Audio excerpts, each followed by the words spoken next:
We are live on a Sunday. That it is. It is Sunday, isn't it? Just waiting for DJ to pop on in. Yeah. Hurry up, DeeJay. What's going on? Worry, Daddy's here. Yeah. I think you're a little confused, but that's okay. You, I It's okay. I'm the father, founder of all good podcast spaces on Twitter. I started this shit. Okay, there are so many motherfuckers who started their own X spaces and shit like that to either counteract with me or do the same thing I'm doing or say my shit. So coming into one of my spaces inspired them to start doing their own. Listen, I'm a trendsetter of trendsetters. Okay. whatever helps you sleep at night, my friend. But we are live. It is Sunday. It is the day after the Royal Rumble.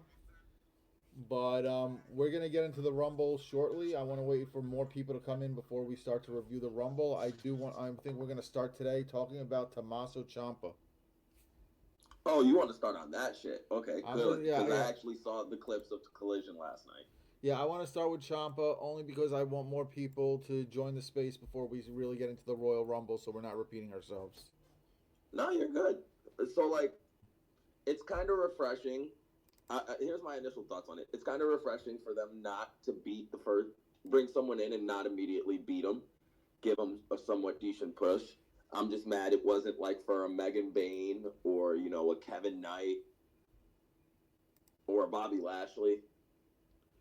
But Well, neither here or there. Lashley, At di- least it, Lashley didn't lose his debut, so no, but they threw him in the tag division for no fucking reason.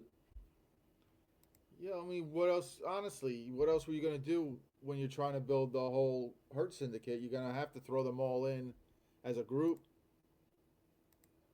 You fucking nut up and shut up and apologize to Big fucking Swole so you could bring in her husband. You Um, don't even have to mean the apology. Just do like a Triple H type of apology with a limp handshake and be like, I'm sorry. I shouldn't have called you a fucking. I lost you there. I think you got bleeped out. Whatever you just said Oh got. no, my bad. Yeah, no, someone FaceTimed me. But no, what I was trying to say was, shake Big Swole's hand, say she's not a terrible wrestler, do whatever you can to mend the fences for Cedric to come in and complete the Hurt Syndicate. Or at least follow through with the MJF thing. They could have did that too because that shit started cooking and working really well for MJF. Right, but let But me. now, If even if they brought in Alexander Cedric, it's really I don't think it would make that much of a difference. it would have made the presentation so much easier and more not takeable is not a word, but easier to take. Like, if let me put it in perspective for you. If you keep Lashley into a singles push, even if you don't want to push him as a world champion because you were worried about the Hangman thing and you didn't want to beat Moxley and Osprey and other guys you were more interested in doing with, fine. Have him be like the TNT or international champion, or do what you did with Ricochet already and just make up a new belt for him and let him run with it. And then have the other two be the tag champs, MVP be the talking piece. We didn't have to have fucking 3 pay-per-view matches with MVP wrestling. Like, there was if Cedric was around, the Hurt Syndicate would have lasted longer. Instead of them being forced in the tag division with Bobby and Shelton, they beat the shit out of everyone to the point where they basically had no viable challenger for weeks, and they pretty much rushed the belts off of them by the Gates of Agony beating them down. And where's the Gates of Agony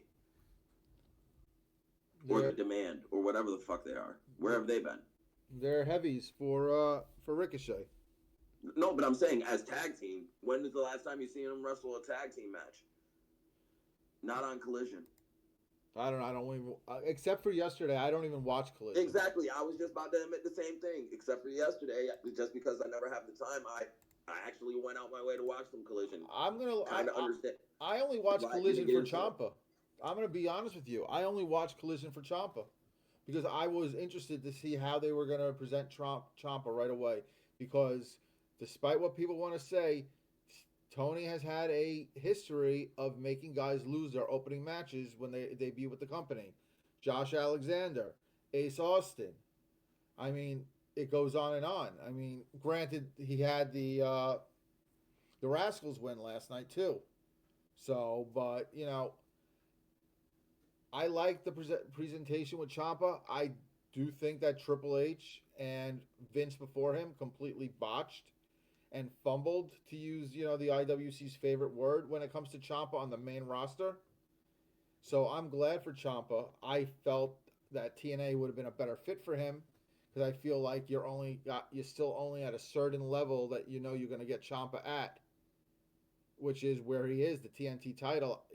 I don't see him going to be a main event guy, main eventing pay-per-views, but I was very pleased and surprised that he won the title last night.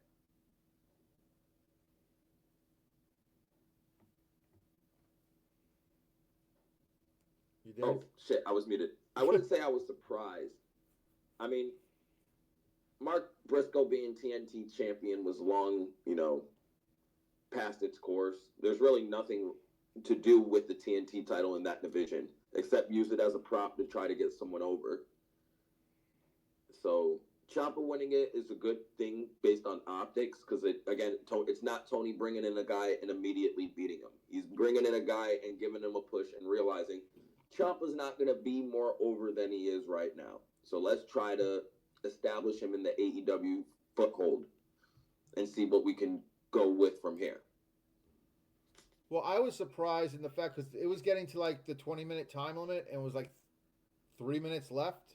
So I'm like, okay, they're not going to beat him. They'll just do a time limit draw, and this way they can keep it's the safe out without doing like a DQ interference type thing. So when the time was running out, it was like, okay, that's what they're going to do. They're going to do a time limit, and then he got the win with like 90 seconds left. So that completely, I was honestly shocked and surprised by that in a good way. As far as the Rascals goes, because as you mentioned them, I hate the gimmick. I not even the gimmick. I hate that they're doing. We're basically Matt Riddle times 3. Except they're more obvious with it than Matt Riddle. Matt Riddle's just like, bro, these motherfuckers are having vignettes of them having the munchies. Like, I know that they're trying to be for the more mature audience, but fuck, there's kids possibly still watching this shit, even though that's not who y'all are trying to appeal to. Like, Brody Lee Jr. shouldn't be seeing this shit, and you guys giving him ideas. I just think in 2026 it's kind of passe, especially with like, let's call it what it is. Weed is pretty much legal everywhere. There's really no like, like it was with RVD back in the day where they did like the jokes about it with ECW, or even fucking X-Pac with DX. They were doing the grass jokes, like I'm gonna kick your ass, like smoke grass, whatever it was. I just think that it's just boring. It's not funny. It's not cute at this point. And you beat the Crew, okay, great. You beat people from ROH, and now you're in an 8-man tag next week with Eddie Kingston and Ortiz. I mean, that's not really, you won your opening match, but that's not really saying that you're going to be a big deal on the main, for AEW, to me, at least. I don't know. I think AEW this week had like, how do I explain it? Because I don't want to sit here and say they had a good week, but it was good for them. You know what I mean? Like, from what I expect of AEW, they exceeded a lot of the ways of my expectations. Like, it wasn't terrible this week. It's just some shit. There's still, like, with AEW, there's always something where it's just like, why? It always has to be something. But for the most part, I think they did a really good job of moving stories, establishing some shit. For the first time in a while, I think their like main event division, like everyone chasing the title, is as interesting as it's ever been. And that's saying a lot. So I feel like if they can put that energy they're putting into their main eventers right now and kind of like dribble little parts of that throughout the show so we can make the tag team division more interesting, the women's tag division more interesting, and just say fuck all these mid-carders for like a few months. Just fuck a mid-card belt. We're not going to feature none of y'all. TNT belt, you barely exist. TBS title, maybe. International title, you can go to Ring of Honor and be defended internationally. Or go to Japan and defend that shit internationally. Use it as like a traveling belt gimmick, like Tony said the national title was going to be. I haven't seen Ricochet defend that shit nowhere in no types of PWG or fucking GCW or whatever type of promotions they say he was going to run it through. So, like, has Ricochet even defended that belt since he won it? Yeah, he's defended it a couple of I don't want to say not house shows. Independent places. Oh, okay. So he has gone to independent. Yeah, okay. and he defended it at the ROH pay-per-view. That was the first one, and then he also defended it a couple weeks ago against fucking Jungle Boy, and now I think they're leading. Oh, they're about to go into that. And they're about to have a rematch. Oh man, how y'all doing? In his hometown. Listen, I'm having a great one. I didn't start the show off on a sickle soapbox for once, so I got a crazy for you. I didn't picture him making a friend, but you know that Gleek person? No. I actually found common ground with them. Go figure. Oh, good. Oh. Yeah, here. big AEW. It's hilarious. Oh, I think I know who you're talking about. I was talking shit to him this morning. It's a her, but she's really, really nice person. We got to talking about cats, which I'm like, oh, okay. Oh, and speaking of cats, Corey about to try to skin some cat out here on Twitter. And if you're trying to skin the cat, now I was gonna do the whole promo code thing, but then I was gonna be like, nah, just loading in, fuck that. I'm not even gonna hear it. What the hell is skinning a cat at pickup line, DJ? Like, I've never heard that one. I'm like Dave Chappelle. I write the punchline first, and then I figure out the joke later. Well, DJ, I wanted to wait on the Rumble because I invited Zeus in, and Zeus is here to join us. Oh, we're allowed to do Rumble talk. Hold on, real quick. I gotta make some motherfuckers in here eat some crows. Jet, Jameer, y'all motherfuckers kept trying to tell me Bianca's gonna be there. It makes more sense for Bianca to win this. Bianca. And I'm like, no, it don't. It make no. I was like, she might be back, but it makes more sense for her to come back and return for the chamber. You know, due to the history of Jade coming back and almost fucking up her chamber run, but she still won it. And he left. Who left? Jet. Oh, he'll be back. Yeah, he'll be back. He'll be back. Yeah, he's got a bad. I think he just has a bad connection because every time. But yeah, I told y'all motherfuckers. Who did I pick? Who I've been saying for like the past 2 weeks that it's been too obvious that isn't gonna win that shit. Liv Morgan. Morgan. Okay, let's get into it. Let's talk the Royal Rumble. I guess we could say the Royal Rumble is, controversial in a lot of what people thought of the Rumble itself. So let's start with before we break down the matches. DJ, what did you think of the Rumble as an entire PLE event?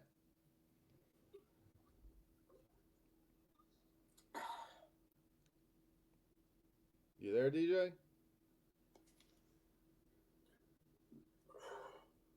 Oh, my bad. I accidentally muted myself. Fuck. God damn it. Okay, I'm here. What did you think of the event itself? So, I'm gonna start off by saying one thing first, and I this is the tangent I started off. Like, if you're gonna do a Royal Rumble event in Saudi Arabia, don't do a women's Rumble, because you don't got 30 women who are over at least over enough for them to get past their national prejudices. to really give them a chance to be stars or be portrayed as stars. I think there were only like 5 women that entire time that got pops. Charlotte being one, Alexa being another, Rhea, Io, and I think Soul, and Brie Bella. Brie Bella did get a reaction.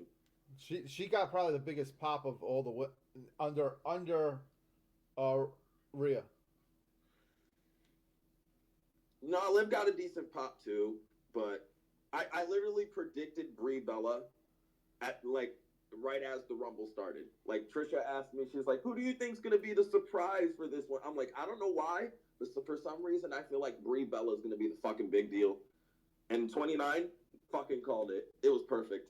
I couldn't have been any happier. But like, overall as an event, I'll give it like a B because I feel like the women's Rumble was kind of meh at first, but once they got to entrant number 20, it picked up a lot and ended great. The second match was really good. Gunther versus AJ was fucking phenomenal. For AJ's last match, did what it needed to do in the ring, and Gunther's the career. He officially killed his first career, so we can give him that. I feel like Drew and Sammy was underwhelming because they had to follow the AJ match, and the finish was even more underwhelming because Drew pretty much kicked the shit out of Sammy. Again, I'll dive more into each match specifically. I'm just breaking it down why I'm giving it a B score. And I thought the men's Rumble was actually pretty good, outside of the fucking Luchadors. I think the Luchadors was real. And Leo, I know you're listening or going to listen back to this, and I don't give a fuck. But I think the Luchadors fucked up the pacing of the match. Because none of them got any reactions. Mr. Rwana, La Parka. I'm gonna disagree with something you just said. I think most of those women, even if it was in the U.S., would not have been getting a reaction. There was a lot of lower card people in that, and I don't think they would have gotten a reaction either. I don't think Ivy Nile would have gotten a reaction. I don't think Kiana James would have gotten a reaction in the U.S. So I don't think it was so much prejudice with Saudi. I think it was just a matter of a lot of these women just are not over. It's as simple as that, and they would not have gotten a reaction even if it was on U.S. soil. I guess. But it is shocking that Ivy Nile got a reaction from the Saudi crowd. I was gonna say she did kind of start getting chants from the crowd. Yeah, like she didn't get her entrance didn't get a reaction, but she started getting cheers and shit. So based off reaction, should we push Brie Bella for the title now or later? Tag titles. No, that's do good. the tag titles. When they turn heel. Yeah, Let's just do the tag titles. Give them host the tag titles, and we'll be happy. That's WrestleMania. When they were doing the yes chants, it made me miss Daniel Bryan so much. I like how Michael Cole wouldn't say his name. He almost sweat. Like you've mentioned Edge. Are we not in 2026 where we can mention guys who are no longer with the company? It's so ridiculous that they wouldn't mention. It's basically fucking. They're just picking and choosing who to mention, not to mention.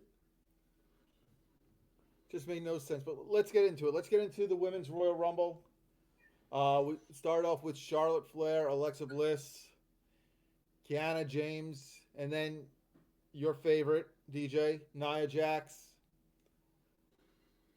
Ivy Nile, Lola Vice, Candice LeRae. Like, I'm sorry, like Lola Vice, Candice LeRae, they're not going to get reactions. You better not talk about fucking Lola. Hell nah. Lola's over. Oh, what did Lola do? Lola gets reactions. Hold on. Talk about Jameer. I had to make a quick comment because I was mad as a motherfucker too. Because I'm sitting here, I'm like, why is Lola the only one who wasn't allowed to shake no ass or anything on their way to the ring or do minimal ass shaking?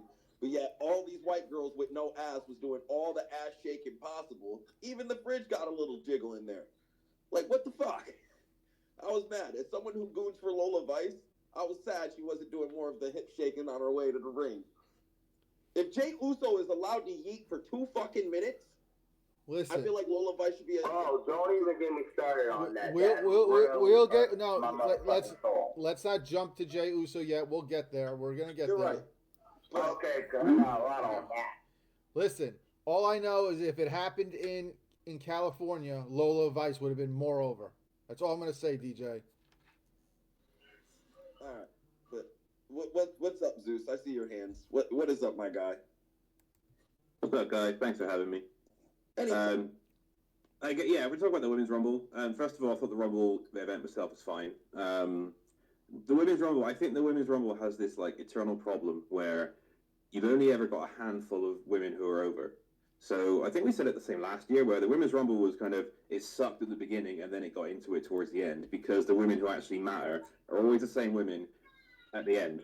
And it's kind of a problem because I don't think you have enough, stacked enough women's division to not just have jobber after jobber. And the fact that, like, when's the last time Candice LeRae wrestled a match on TV?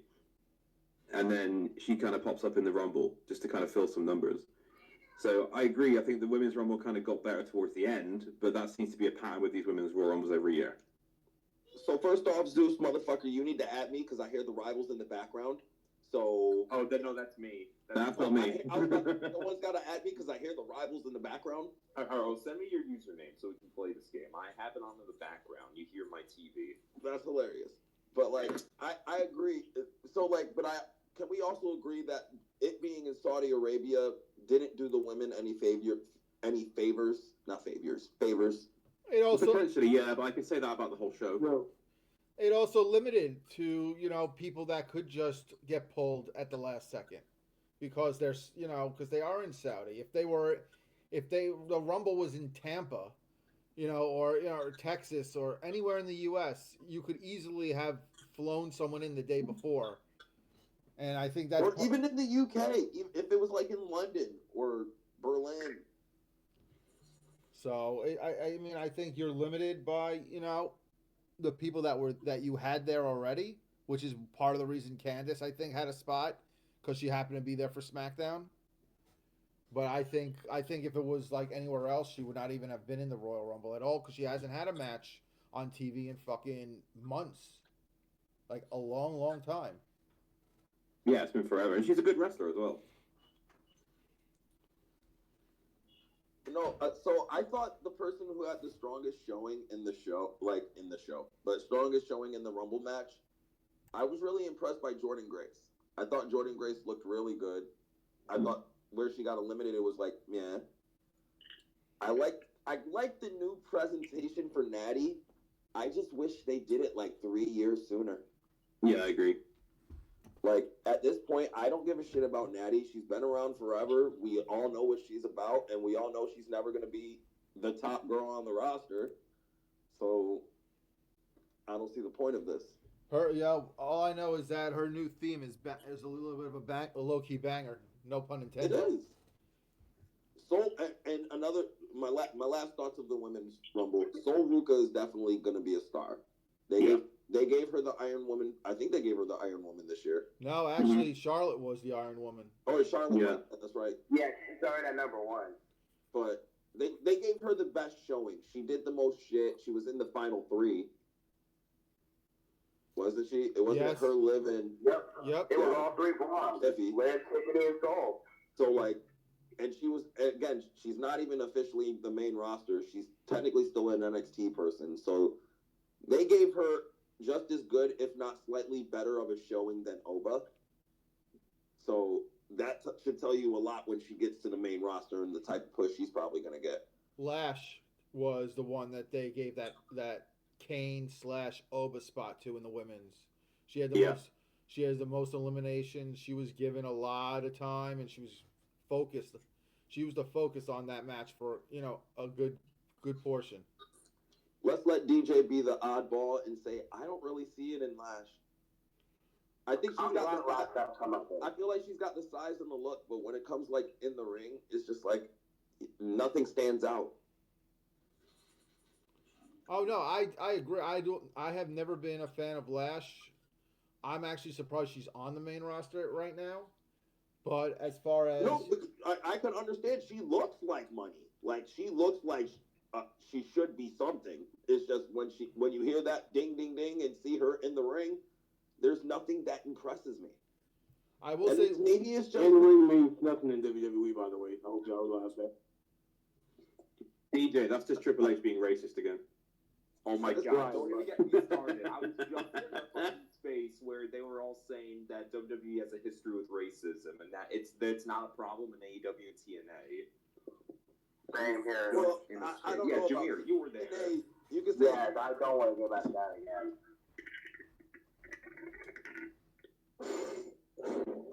Me and Jameer were in that space. Like, it wasn't bad, Yeah, but it was unbearable. Yeah, someone was talking shit about how Bianca was on a Triple H and all that shit. I really don't want to get back in that again. Fuck that bullshit. Yeah. coming back for the chamber. I understand there might be nerve damage in that finger, but it don't take over a year to come back. And she's gonna win another she's gonna win that chamber again, and she's gonna challenge Jade. Because I think Liv was the right winner. Liv was the right winner, whether it was predictable or not. I don't see Liv being a predictable winner as a criticism of the show, like a lot of people are saying. Like she was the perfect. The reason Yeah. it's obvious because she's the only one who was in position perfect to win it. You know what I mean? And like people keep saying, oh, it was a predictable Rumble. It's like, well, we had unpredictable last year, and look how that fucking turned out with Jey Uso. Because you can't even- wasn't Roman predictable as well? Yeah. Well, I think as soon as Braun got eliminated, 100%. But I think we get. showed the same video package of him entering the Rumble, and then when he finally showed up, I'm like, wasn't that predictable? And right after Jade came out. But when everyone marks over Roman Reigns and CM Punk at WrestleMania, then people are not going to care whether it's predictable or not. Listen, I'm gonna be one of the few motherfuckers who will completely hate Roman and Punk at Mania. They have no reason to do it. Not yet. They got 3 months to tell. They got 3 months to tell you why they're going to do it. I mean, unless you want to do a fatal four-way for the WWE title. I don't know. You guys are right though to a small extent, because why? Like, why would you make Roman go for the number 2 belt? Drew's already occupied, and you already haven't seen what he did at the Rumble. Oh no, you're right. Him and Cody are going to be at least for a little bit more. I don't want to say till the chamber, but they're going to be for a little while longer. I don't know how long. You can't get Jacob out to himself. I don't know why they're keeping the Drew and Cody shit going. Like, they have not done Cody, I feel like they're purposely trying to get us to think to turn Cody heel. Because the booking they've done over the past 6 months with Cody has not made you want to like him. Or is it just me? Oh, I said it numerous of times. Even when Cody Rhodes turned heel, to me, I could really care or not give a fuck, to be honest, because he kind of bored the fuck out of me. So I was happy when Drew beat him for that title, because I'm like, get it off of him.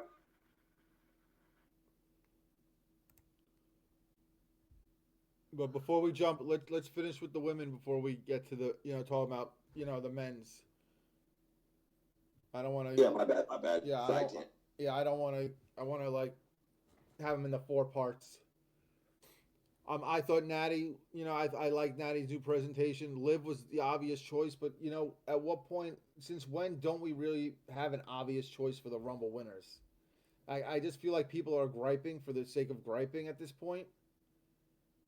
Just like they were complaining that the Rumble is empty. Let's talk about the arena for a second, because obviously that's been a big thing since last night.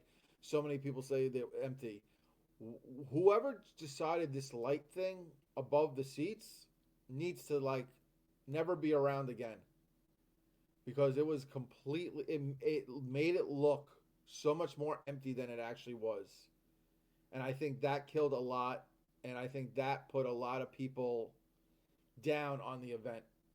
Even before it was over, they were saying that the show sucks. And I've seen plenty of the usual anti-WWE people going on about, the same narrative that they go on, that, Cena's gone, you can't even sell tickets in Saudi and all that. But, we've seen videos since then that it was pretty full. So what did you think of the aesthetics, DeeJay? Yeah, I listen. It did look empty because of the stupid light post next to the it has the same effect as where the Clippers play their home games. I don't know what the fucking name of the arena is. I think it's the Crypto Arena or whatever. No, the Crypto Arena is the Lakers one. Inuit or whatever it's called. That's where That's what it is. right where they had the first Raw on Netflix. Yes. So when they had like it looked like, based on how the lights on the seats were, that a lot of seats were empty, but no, they were packed. It's just people were sitting down. Like, especially during the men's rumble and towards the end of the women's rumble, you could see a lot of people were standing up in their seats because it was getting exciting and better. Well, I also think they realized it and they turned the fucking lights off, because I think the lights were off for pretty much the rest of the night. But you could actually see it when people started doing the fireflies. You could actually see that, it was pretty full. I mean, I'm only bitching about the look of it because WWE definitely needs to figure out a way to make some of the drone shots look better. I feel like they just rely on how exciting the drone shots look and not expect people to look too into it. So, but other than that, I actually thought it looked great. It didn't look empty.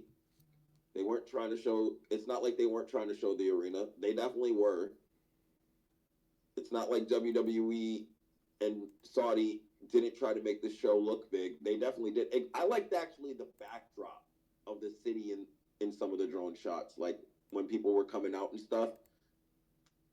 You could see the city behind the stadium and stuff. I was like, that's a cool look. But that's neither further. Yeah, that's simple. Yeah. They're still taking blood money from from the Saudis, so I can't say too many good things before people are going to want to hang me with a rope. Oh, well, that I'm not going to touch that one. Anyway.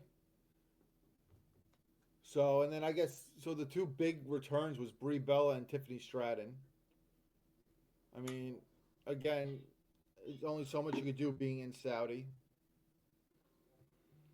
I was actually... I don't know. I guess people were having, another reason why people didn't like it is because they had their expectations too high, because they're in Saudi, you're expecting big returns. But isn't it a good thing they didn't have to rely on returns? And it's been like that for the last couple of years. I mean, you knew you were going to get a couple of people coming back from injury, which we saw on both Rumbles. And I mean, I don't know who. I think too many people saw videos of Soraya Page, running the ropes, and put it in their own heads, and then got disappointed when we got Brie Bella. No, I think they were disappointed because there was no AJ. Why the fuck AJ wasn't in this? Why aren't we starting to build to AJ and Becky? Why the fuck are we just sitting here playing with and not trying to pull the AJ card like we don't got women stars? You feel me? We don't have people to the level of Rhea Ripley on the roster. AJ is slightly under, but kind of on that level. Bianca probably ain't coming back until the Rumble, so till the Chambers, so she can do the J thing, which makes sense. I've been saying that's the move that makes the most sense. And as far as the other main title, you got Stephanie and Liv. Or Stephanie's about to drop that shit to Raquel, and then it's going to be Judgment Day breaks up. Okay, let me ask you: is that the play? You think? Do you think it's going to be them putting the belt on Raquel, and then doing Raquel versus Liv, or is Liv going to cost Raquel the match out of jealousy or whatever, and that leads to the breakup? I don't think they'd want to do stuff. No matter what the plan is, I think Liv's going to get that belt back. Oh, no, she's definitely going to get it at Mania. But I am curious to which play they're going to make. Because if you take the belt off Stephanie, what do you have Stephanie doing at Mania? I would keep it on Stephanie. You know what I mean? You can do her and Julia. Julia ain't got no opponents. The fuck? So you would send her to SmackDown? Yeah. Brand split, LOL. Who gives a shit? Stephanie, I don't think Stephanie needs the belt right now. She's done nothing with it. Exactly. She's done nothing with it, so why not take it off of her and use it to further this Liv, Raquel, Roxanne love triangle thingy? But Raquel's the only reason that title is interesting at the moment. I wouldn't be surprised if Liv Raquel has to be at Mania because I was thinking that could be a SummerSlam match. Low What key. Liv Raquel. I'm not dragging Judgment Day out till SummerSlam. Exactly. I don't know what fucking drugs you're on. You need to pass the weed to me and stop smoking it because that's fucking you're high. They might have Roxanne win the Chamber and just make it a triple threat. Exactly. They could set up Jade and Bianca wherever. Actually, I don't know. I still think Bianca wins the Chamber. For the 3 in a row? Roxanne winning Money in the Bank. Because Or Queen of the Ring. the Chamber is her match. Like, she's already won 2 of them. Why not give her a third one? They could also do Roxanne versus Julia or Roxanne versus Stephanie Becker. Okay, just another NXT callback. No, I feel like they're gonna elevate Roxanne at some point out of this feud. I think that's gonna be the one person who gets over it. Unless, like, what if Dominic costs Liv for Roxanne? What if Dominic just plays a huge factor into this shit and we don't know it? Well, he should. At some point. Because they had a chance when Liv was off to kind of really build this Dom and Roxanne thing, and they didn't. They didn't really do anything with it. So I'm hoping they kind of do something with that. Okay, but so do you have Liv turn? Let's go with tomorrow night. Raquel wins the title. Do you have Liv turn on Raquel? Have Raquel go babyface? Because I don't think you're gonna put Liv as a babyface because she's too good as a heel right now. I disagree. I think Liv can be a babyface out the group just because she's that over. She's that over as a heel. Right, You're gonna And have she'd be a to way be better babyface at babyface some than point. Raquel. Right, Raquel babyface Yeah, doesn't but work. sorry, the last time Raquel was a face, it wasn't given. Now that she's a heel and a lot more comfortable, I think you leave Raquel as a heel and eventually turn Liv to a face. but again, with turning Liv to the face, you still have to factor in the Dom story as well, because you're not gonna have I Dom. think Dom. You're not gonna have Dom continue to be a heel while she's a babyface. So it's like, I think we had a Turn them conversation. both as face. I disagree. This motherfucker Dominic has found a way to be able to turn more heel on motherfuckers when he's already turned heel. Yeah, So like, I think that it might be even a heel versus heel match. Like I don't see it very likely because that's not a lot WWE style, especially lately. But if someone can pull it out, it would be Raquel and Liv Morgan. I think I think they're gonna turn Raquel babyface. I think Liv is gonna do almost the Randy Orton Triple H Evolution deal once she wins the title, and then her and Rocky are gonna turn on Raquel, and that'll lead to the match for Mania.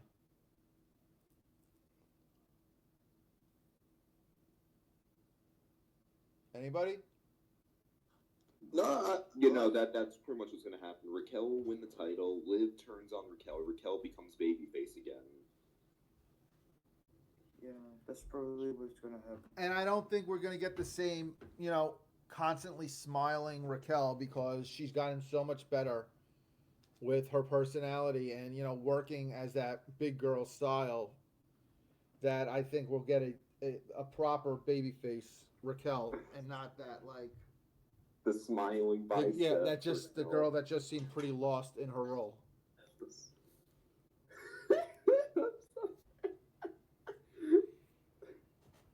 I'm going nuts right now. what the fuck kind of laugh was that?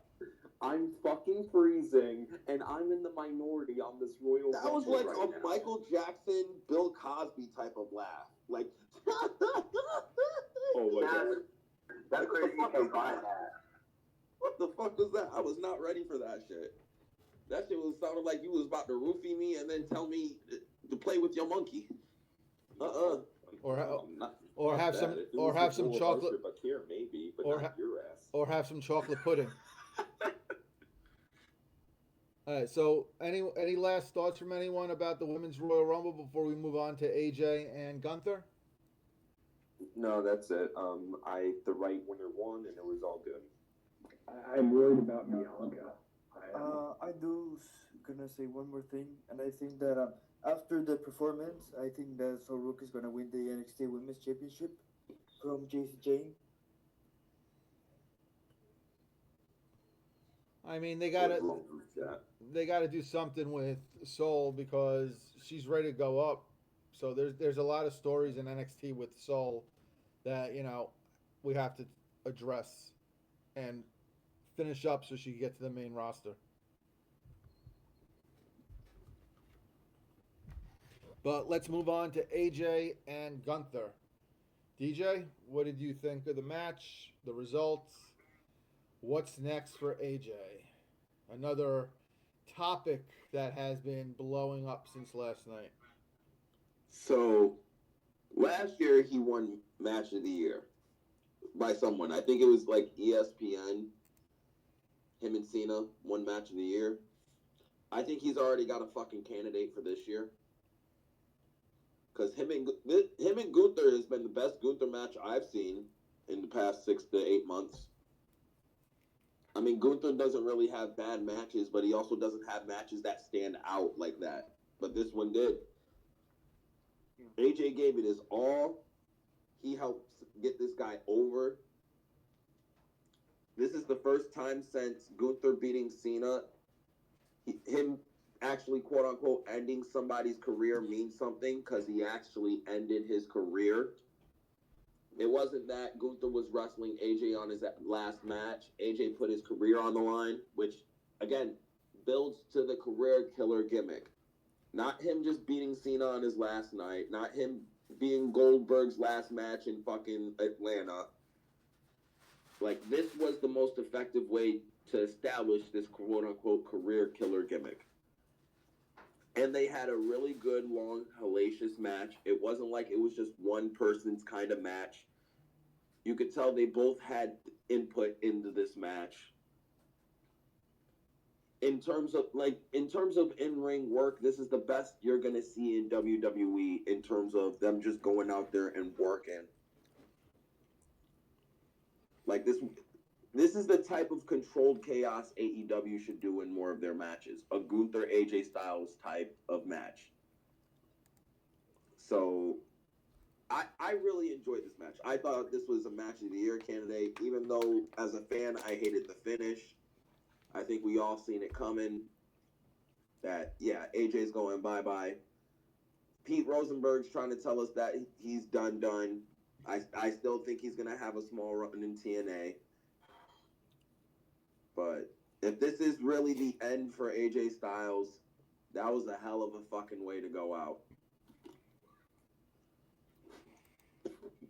You were what did it? Give my take, which is probably not very popular, but I think that Gunther winning was the right choice. He is the kind of heel that can take the heat you get for retiring AJ and Cena, and then he's just that heel for the next generation. He he already is probably the top heel of the WWE right now, and if AJ Styles was gonna retire in 2026, like he announced before Crown Jewel, I think Gunther was the right option.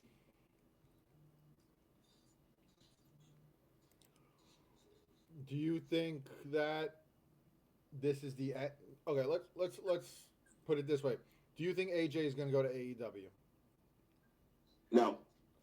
You don't. Everyone's saying he's going to AEW. No, because I've never seen Tony want someone for the short term.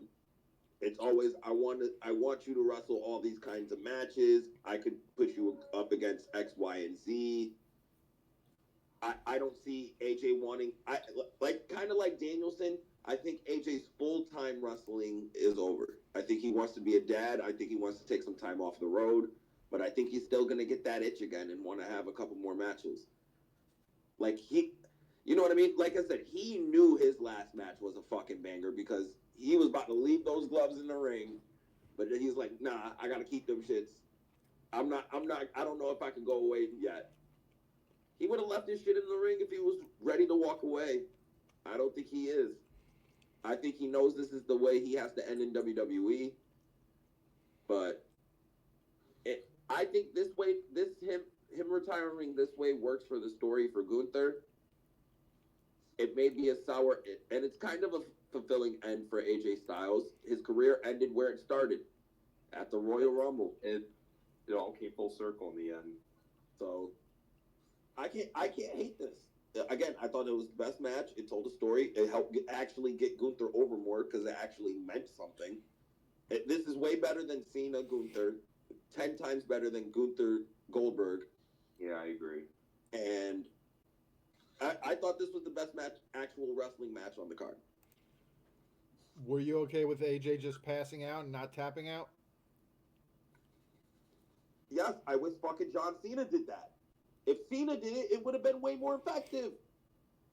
You know, but I feel him tapping out was more effective because it shows Cena has nothing left to lose. He shows that he chose to do it. No, it shows you that the guy who taught you to say never give up is a bullshit artist. And don't fucking mean it. I don't know. I didn't really look at it like that. I looked at it as that this is the end of Cena's career. He has really nothing else to lose. He has no, like, he chose to stay down because it's like he has nothing left. I guess. But go ahead, Dylan.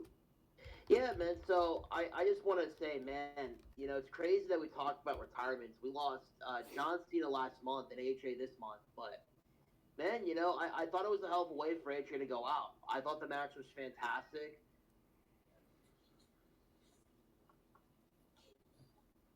Still I there? don't think he's done. Okay. Can you hear me? Yeah. No, But you just cut off for a second. Yeah, that was. But yeah, I hope we see AJ have a couple more matches outside of the WWE before he kind of hangs it up. Now, as far as Gunther goes, I don't know when this is gonna happen, but it's just a prediction. There's been a lot of talk about Brock Lesnar retiring at some point. I don't know when this match is gonna happen. I don't know where it's gonna happen. Where, when, we don't know. I have a funny feeling that Lesnar's the next on that list for Gunther as far as just like what's he do at WrestleMania. I don't know, but. Yeah, I have a funny feeling Gunther's going to be the next to retire. I think Brock Lesnar's definitely next on that list, I feel like. I think the plan for Gunther right now is based off of how Royal Rumble went, with him pulling double duty. I liked him being 30 to a small extent because I knew it was going to be either him or Sammy pulling double duty. I thought Sammy should have came out 30 and tried to recapture his shot against Drew. That would have been the perfect underdog story if you're trying to do something big for Mania from the Rumble. But I get why they didn't do it. But also at the same time, I'm kind of glad that Gunther didn't win. And it gives you a lot more intriguing things to look at for the Chamber now. Because now you can definitely throw Gunther in the Chamber because he's got... Think about all the people who's got something to bitch about going into Elimination Chamber. You got Cody, you got Jacob, you got Braun Breaker, you got Gunther. That's at least 4. They only need to fill 2 more spots. And the thing, like I said, Roman don't gotta pick no one immediately. They can stretch this shit out until the Chamber. They did that with Cody last year. Or was it last year or the year before? The year before. When Cody won the Rumble. He stretched that shit out. He didn't announce Roman immediately. He teased other people. He teased Seth. I don't know, but it was kind of obvious he would have chose Roman Reigns because of the whole, rematch thing. It was so obvious he was going to choose Roman. You'd think he's going to go for the world title. I'm just saying WWE likes to milk the fucking cow when it comes to doing shit. But real quick, Zeus, go ahead. I know you're fucking other side of the pond, and I gotta be expediting you. That's all good. Just on Brock Lesnar and Gunther, I don't see Brock Lesnar retiring before the WrestleMania Saudi payday. I just can't see him hanging up the gloves that soon before that massive payday next year. So I don't think we get Gunther and Brock that soon. I think we probably go for Brock and Oba at WrestleMania, given what happened last night. And also, to your point on the Chamber, DeeJay, I agree with the 4 you've chosen. The other 2 I put in there, Randy Orton and LA Knight. Okay, yeah, There we go. Perfect. Because then you can see if you can kind of. I think they can use the Elimination Chamber to kind of settle this Cody, Drew, Jacob love triangle, and maybe move Cody into something with Randy for Mania. I don't know. I just don't want to see a three-way between these guys. I just really don't. I just in terms of, I feel like the three-way stipulation for AEW is played the fuck out. Or not AEW, WWE. I'm sorry. Do you have Obafemi in the Elimination Chamber? No, I think honestly you start Oba in a strong mid card title. I feel like I don't know. No, Because no, you Oba don't. looked You don't based, make him lose. based on the reaction he got. That's main event or bust. You're right. I'd put him in the chamber. I so wouldn't. have it be Oba LA Knight. I wouldn't, because if Oba's not winning the chamber, you have to beat him, and you don't want to beat him. So Then have Brock Lesnar screw him over. like I said, unless you still are beating him one way or the other, he's still getting pinned a month into his main roster career. Whether it's by interference or not, he's getting pinned. And I feel that unless he's winning the chamber and getting a title shot, just don't put him in there. There's no reason to have him lose. Hey, That's what I'm saying. Give him a strong mid card push. Let him get the U.S. title. Let him make that. If there's anyone on that roster right now who can make that belt mean something, it's Obafemi. If Obafemi had the U.S. title right now, anyone he's feuding with for that belt is immediately getting either A, more over, or B, elevated to Oba's level. Did anyone not see the reaction he got coming out at number one? They were chanting Oba like his name was fucking Goldberg. Yeah, that was amazing. Like, Oba is over, and that's everywhere. It's not just Saudi Mania, Saudi Arabia. Like, he's over everywhere. So you gotta start him with a strong push. Do like I said, kind of do like a Megan Bain thing. Give him an immediate push at a belt, not the belt, because I think that's kind of stymieing him right now. But we can see. Is Oba on Raw? I thought he got drafted in SmackDown. He was not drafted yet. Okay. My bad. I thought somebody said he was drafted Raw. No, they're saying he's going to be on Raw, but in storyline he's still a free agent. I think Raw makes sense because the US title, I'd probably rather have that for Trick and Mello at WrestleMania, and then Oba can go for the IC title because, who knows what's happening with Dom, but he's had that title for long enough, and there's nobody really on Raw crying out to be that mid-card champion because everyone looks a bit lost in that division at the moment, so I think he's perfect for Raw. Yeah, I think Raw's too top-heavy, though. That's what I'm saying. If Oba goes to Raw, that's just another star Raw has. Who do we got for SmackDown for the mid-card division? That's over. Kit Wilson. Trick William. I'm saying, if Trick wins it, who the issue goes to, who the fuck he's got to work with? Who is Trick going to be able to get over if he wins the U.S. title? But by then you could have people like, Ilya Dragunov, you could have people like Ethan Page and Ricky Saints coming up by then. Yeah. I think that's what I'm saying. But I'm saying up to that point, I think Oba's a better placeholder. Yeah, but do we want to do Trick Oba already? I do. What'd you say, Brandon? Sorry. And then we'll go to Enrique. What's your question? I'm saying, but do you really want to go to Oba and Trick after we've seen it for the last year in NXT? No. Who says Trick has to get a major push? He just got a world title shot. He does not need it. Well, in Zeus's scenario, if you put the U.S. title on Trick, and Oba's on SmackDown, and you're putting Oba towards the U.S. title, you're going to get to Trick and Oba. No, I say forego the Trick and Mello fucking thing. Put those two in the tag division. Just have them reunite that way and make make the U.S. title all Oba's. Because I didn't think they'd bring Oba up until after Mania. So now that he's officially up, he's here, he's ready to fucking run through everyone. Yeah, give him the U.S. title because we don't want to give him too strong of a push too soon, but we gotta give him something. And like I said, and I feel like SmackDown does not have the star power. We all know SmackDown. It's not even that I don't think. We know it don't have the star power. 3 weeks, no Millie. Guys, I posted a picture earlier of Oba, Trick, and Javon in the Rumble. And this is the kind of shit I've been dealing with today. Somebody's just commented saying, out of all of them, Oba is the only one with any talent. I'm so caught up with these guys, man. You know, like they're all saying like they're just gonna be mid-card jobbers. Yeah, that's why they gave 40 minutes to Javon in that Rumble. Not even that. That's why Trick just had a main event match on a PLE. And he's been the best call-up in forever in terms of how he's conducting himself on the main roster. And he's over as shit. Look at the reaction he got in Saudi. I think WWE should bring Booker T, like, just for his matches. No, hell no. Booker T's listen. Just because Booker T can go along with the beat nicely doesn't mean he's a good fucking commentator. He's Oh yeah, man. Oh yeah. I mean, fuck that. I like it when Wade Barrett tries to do it. It's actually fucking hilarious. Trick Willie. Lemon peppers. Exactly. Like, come on.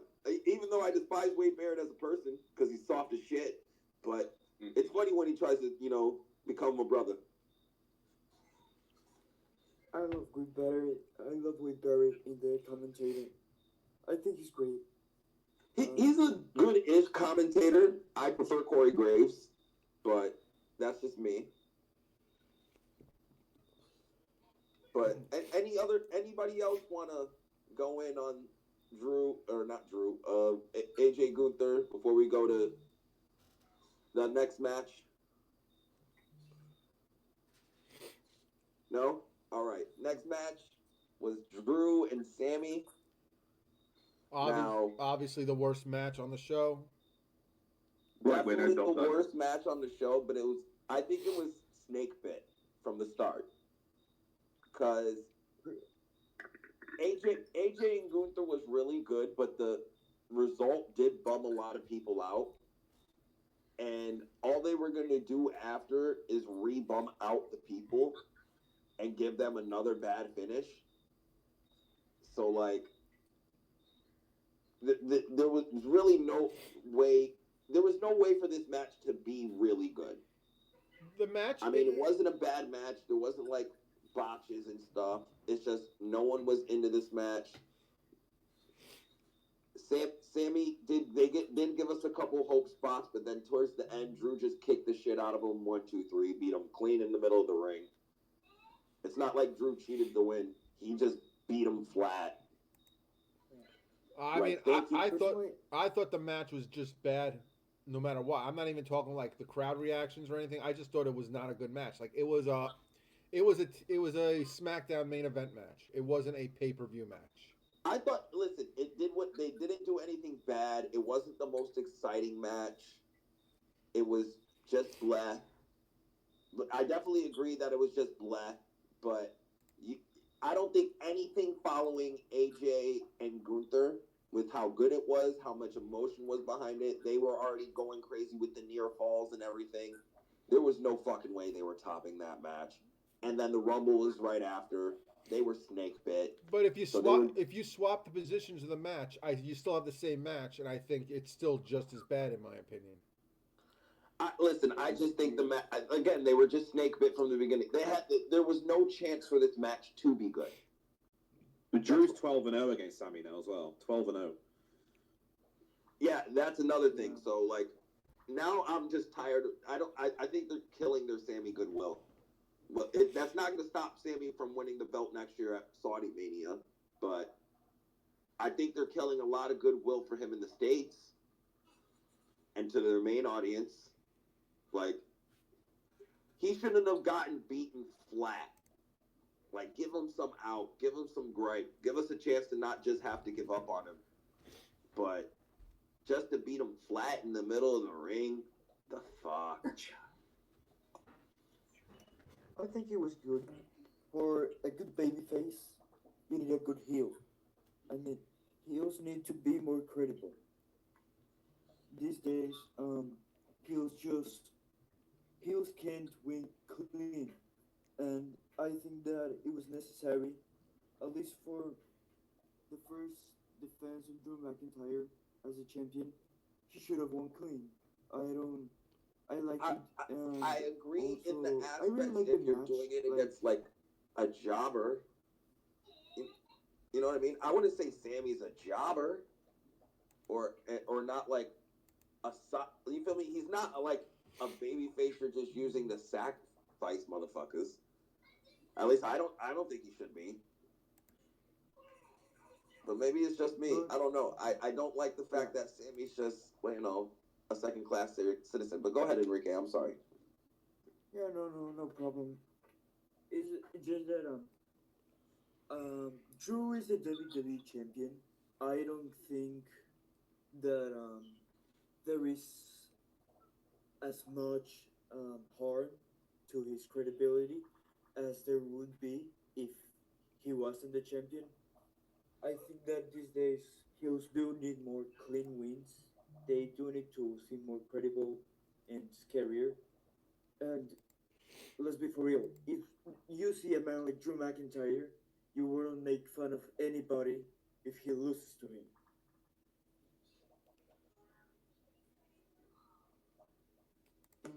I mean, I think anyone who thought that Drew was losing his first title defense was fooling themselves. I don't think Sammy was ever winning or had a chance to win. I don't think they were going to take the belt off Drew after 3 weeks. I just was not into this match. There's just something for me that I wasn't into it at all. And this is something I wanted to bring up real quick. I saw these posts saying that what happened to Drew McIntyre, but I'm like, guys, didn't you want him to win this title? And you're saying now he's not good in the ring? It's like, I don't get the criticism. And it's from one of the biggest fucking assholes on the IWC. His name's like Ibu, I think. He made this post, and I'm like, what? Oh, now we're hating McIntyre? We're hating McIntyre now? I thought you guys wanted this. He just hates WWE. No, so like I want Drew. The thing with Drew winning the belt, I want him winning the belt to mean something. You know what I mean? Like I don't want this. I don't want this just to turn out to be some type of pity. Go ahead. No, that's all. Go ahead. No, I'm good. We can move on. So, I don't have any thoughts on Drew, but I got a lot to say about Sami Zayn. Sami is in a really interesting position. I feel as a fan, I don't know if you guys are going to agree with me on this. I think the ship has sailed as far as Sami being a world champion goes, because there's a really good chance that the company may not want to pull the trigger on him, because the way, like, how I see it personally is, everybody has their ceiling in a wrestling company, and it's like, Sami is just never going to get to that point, but I truly feel that Sami's, like, I don't feel like I want to see it, honestly. I feel like the way they've been booking him, and the way they've been booking, like, as far as, like, the story with him, I don't think fans really care about where the story is going with Sami Zayn as far as his chase to the world title. Do you agree with me on that, DeeJay? Can you repeat that? Sorry, I was DMing my co-host something. Oh, okay, yeah. So do you feel like the fans have lost interest in Sami Zayn as his pursuit as being the world champion? Like, do you feel like that ship has sailed? I'm asking you. In the States, yes. In Saudi Arabia, depends. I don't know. I don't think he's gonna get. I don't think it was like had long term. I don't think it's gonna have short term effects on Sami. I think it's gonna have a long term effect on him. I think if people are not caring about him now, that definitely starts. If fans don't care about something, don't pull the freaking trigger on it. You know what I mean? Like, that's what I see it. They still. Oh, they still do? Okay. Yeah, I think there's Saudi Mania next year. So. But. We'll see. Anyone else? Who I was gonna say, we got a lot of speakers right now, so I gotta see hands, so I know who I'm going to next. But Enrique, I know you've been waiting. Go ahead. Yeah, thank you.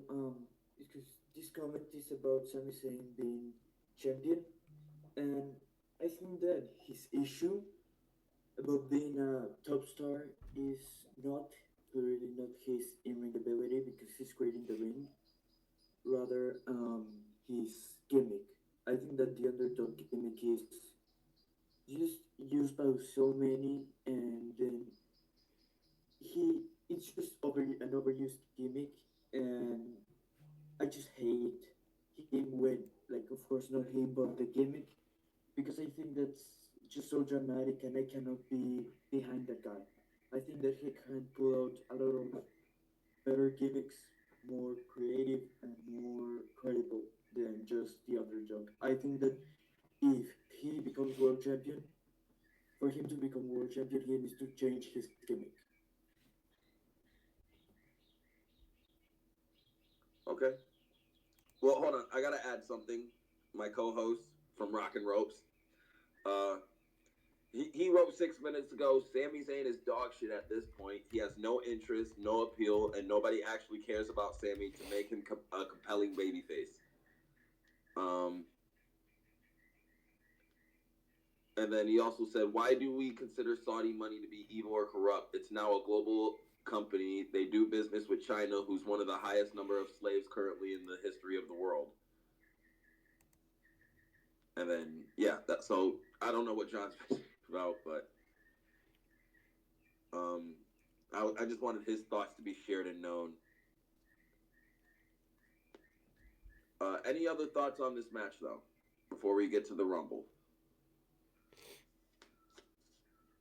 Brandon, you good? I'm good. Let's talk about the Royal Rumble, the men's Royal Rumble. So I thought the match itself was it's always better paced than the women. I wish Ropes was here so he can, take the misogyny bit and take it away from me so I don't look like the asshole when I say this. But it's just like there's not enough women stars that are interesting to do a good Rumble because there's barely enough men to do a good Rumble.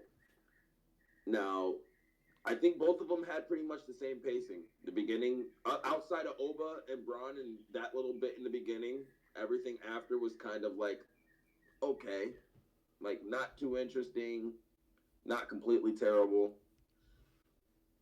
I think they did a strong showing for Oba in the beginning, but then once people started stacking in with Oba, that motherfucker lived in the corner. Or at least until Brock got in there. If you were really looking at the match and paying attention, Oba lived in the corner for a while during that match, and it was kind of annoying me. Well, let's break it down. First, let's start off with the angle they did at the beginning with Oba and Braun, and the Masked Man attacking Braun. Obviously, it wasn't actually Seth. They want you to believe it's Seth. It'll probably end up being Seth. But who do you think it actually was? Or where do you think it's going? It's obviously Jake Paul, duh. I'm just kidding. You know what? A lot of people are saying that, but, and I keep bringing this up, there were no tattoos on the hands. I was trying to be funny. I know, but I don't know, honestly. In terms of who did I think it was probably some extra in the back. It was probably Chad Gable. No, it was Adam Pearce, I think. Because if you look at his face, if you look at the beard closely, it looks like Adam Pearce's beard. I don't think Adam Pearce hates the Vision that much, though. And you know what the thing why I don't think it's Adam Pearce, and I know this sounds silly, but when the guy left after Braun was eliminated, he did a one-hand leap over the barrier, and I just think that it's not Adam Pearce. Well, you never know. Like, Adam Pearce could secretly be agile, and he just doesn't show it on TV. The one thing I want to talk about the Rumble, though, that no one's really talking about, and I'm shocked no one's really talking about, no Chris Jericho. No Jericho. Because it surprised the shit out of me. There's no rioting today, Brandon, because they did not play Judas. So I feel like we're saved for now. And now we got to start speculating. did Tony pay him enough money to stay? Did Tony? I don't see why not have Jericho in the Rumble. Why not? I don't see what makes sense to bring him back any other time going into Mania for any type of retirement tour. I think it's safe to say. I think it's safe to say that Jericho is not coming back anytime soon. I mean, that was the opportunity to have him come back, even if you're not going to see him again for a month while he tours. On top of the fact he's still on AEW's website. Yeah, I was just going to point that out. He's still on the roster page. That's why I still think I think Tony forked up the money because he didn't want, it's the optics. He didn't want to have another Cody situation. Even though he doesn't want Jericho there anymore, he doesn't want WWE to not have, he's paying Jericho to not go to WWE. That's the only thing I can think of. Why else keep Jericho? He's long past doing AEW. I'm sorry, he means a lot to their history, but as far as what he means now, he don't mean shit. So the only reason I could see him not coming to WWE immediately when the writing looked to be on the wall was Tony's paying his ass to not go anywhere else, and he's paying him a lot more than WWE would pay him to come back. Or, and this is obviously a possibility, the dirt sheets just don't know what they're talking about, and his contract's not up yet. So, it's possible everyone's like, oh, his contract's up the end of December, but it actually wasn't. That's why he's still on the roster page. So he may actually just not be available to be anywhere, to go to WWE. And it's typical IWC chatter that has everyone thinking he was. Yeah, no. So Jericho not being there was interesting. Them doing another interesting thing I thought they did for the Rumble was Powerhouse Hobbs' debut as Royce Keys. The quick little show on the Jumbotron of Powerhouse Hobbs. To honestly, I think they did it purely to piss off the sickos for when they changed his name. No, I think they did it to let you know who it was. I mean, they did this. It's not the first time they've done it. I mean, when they did it with Cardona too. You're right. But I thought purely to piss off the AEW stands. Come on now. Right, but even back in NXT, when Finn Balor showed up, it said Prince Devitt, and then it switched over to Finn Balor, and the same thing with Kenta. When it said Kenta's name first, and then it switched to, I forgot what his NXT name was, but. So I think it's more. I also think it was the wrong place to debut him, simply for the fact that the people in Saudi. Hobbs is fucked now. He's completely fucked. Oh no, he's not. I won't say he's fucked. I think that's a little over exaggeration. I will say it wholeheartedly. I said it last week. If he debuts in the Rumble on the main roster, he is fucked. He's not going to get over by himself. He needs to they have to do something to make him stand out, and he didn't stand out much in the Rumble. He had a couple nice spine busters, and I think he fucking beat up Logan Paul. That's it. That's the most notable shit he did the entire Rumble. He got going face-to-face with Brock, no face-to-face with Oba. He eliminated Priest. He had a face-to-face with Cody. Oh my God, he eliminated Damian Priest, whose most notable contribution to the Rumble was choke slamming a fucking iguana. Like, come on now. Like, they did nothing to help that man stand out because there's nothing they can do. What the fuck are they going to do with him on the main roster? Oh, who? Priest or Damian? I'm being the first one to say triple fraud fucked Hobbs up before it even got started. So I'm going to prematurely say this shit. Fuck that. People, motherfuckers out here calling me a WWE shill on Twitter today, and they don't know shit because I'm calling this motherfucker triple fraud. Like, as someone who loves Hobbs, they could have did him way better, and it's hard to do that when you're giving over the push you're giving him in the same exact Rumble. They should have held their fucking load and saved him for NXT and have him help Ricky win the fucking NXT title and have them be a thing. Even without that, even if you're going to debut him on the main roster, I just feel that maybe doing it on Monday in Philly, doing it in Atlanta for SmackDown, or doing it in Chicago at the Chamber would have been better simply for the optics of the reaction. Because there was a ooh, it sounded like there was an audible ooh, like ooh, surprised ooh, but there was no pop. And I feel like AEW just doesn't transcend to Saudi Arabia, especially at a WWE event, because I don't think these guys are hardcore fans that are watching everything they can. And I think that was part of putting Power Hobbs' name up there before switching it for that reason alone. I just felt it was the wrong place, but I don't think he's DOA. I think you still have a chance with him. It's one appearance. How many times? I think he's DOA. I'm calling it. You there's no way. Where are you gonna feature him? What are you gonna do with him?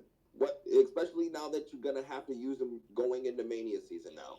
What the fuck are you gonna do with him to make him stand out and be different from the pack and make SmackDown specifically, because that's the only place you can fucking put him. Well, that's where he's going, because they've been saying that for the last couple of weeks that he's SmackDown bound. So yeah, so we're gonna put our new guy that we're debuting on a dying fucking show with no star power. That's our conclusion to debut Powerhouse Hobbs. We're gonna debut him in a place where no one knows him. We're not gonna make him stand out in no way, shape, or form, and we're gonna throw him on a show that's fucking dying. Tell me when I'm wrong, Brandon. I mean, I don't think SmackDown's dying. I think that's an over-exaggeration. I think 3 weeks, no million, and they're about to go on 4 after this week. Okay, but I can argue why no million for a couple of those weeks, because they were on earlier and pre-taped in international. But I'm not going to get into an argument over ratings, because ratings are stupid to me. But as far as Hobbs goes, or Royce, or whatever the fuck, I just don't think that he's dead in the water right away. I think there's still an opportunity. I think there's someone. I'm sure there's. If I went down the list of SmackDown, is someone that you can easily plug Hobbs in the same role that you would plug Ricky. You wanted to plug him in with Ricky. The only thing that he doesn't have might be a history like he does with Ricky. But how much of that history are you really going to tell on WWE TV? You're not. You couldn't. They did it immediately with him and Cody. You couldn't. They immediately with him and Cody. They barely that was mentioned the first thing they mentioned. Right. Hobbs and Cody have history, and they've tangled with each other already. And that was it. They mentioned AEW shit. They wouldn't even mention Daniel Bryan's name with Brie Bella. They're not going to go into some deep history lesson with the two guys, no matter what. So, okay, how about for now? What if you? It's out there, but what if you put him with Kit Wilson? Kit Wilson's starting to get over.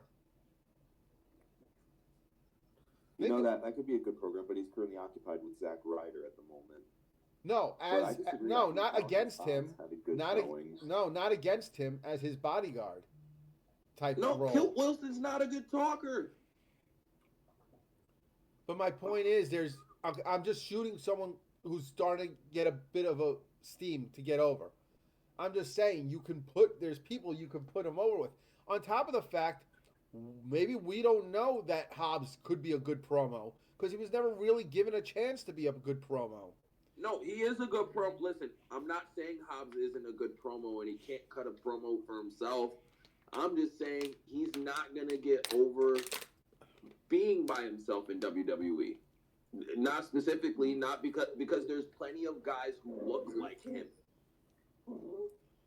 So, like, him being a bodyguard, at least to me, for a Ricky, helping him win in NXT, and, getting some of the AEW mindset and stink off of him for a while. Like, give him like a 3-month push, then bring them both up. I mean, But starting him on, and I said this, like I said this last week, and I said this in someone else's space. I think it was Zeus's space when we were talking about it. That if he starts off on SmackDown, he is fucked.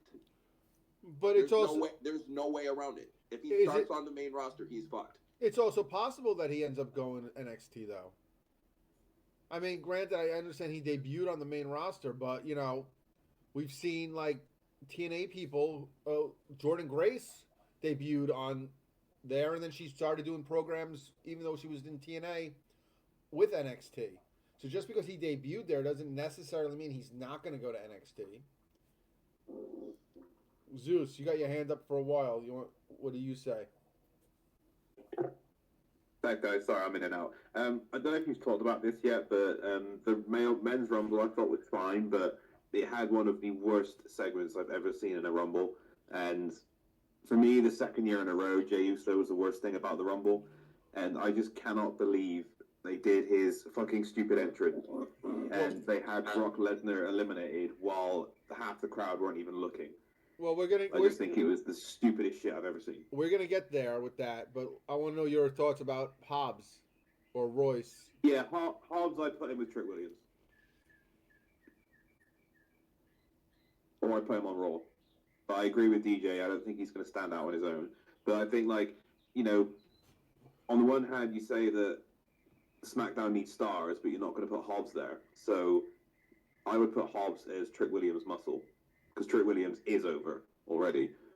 And I would just do something like that to kind of get him there, just to kind of get him off the ground.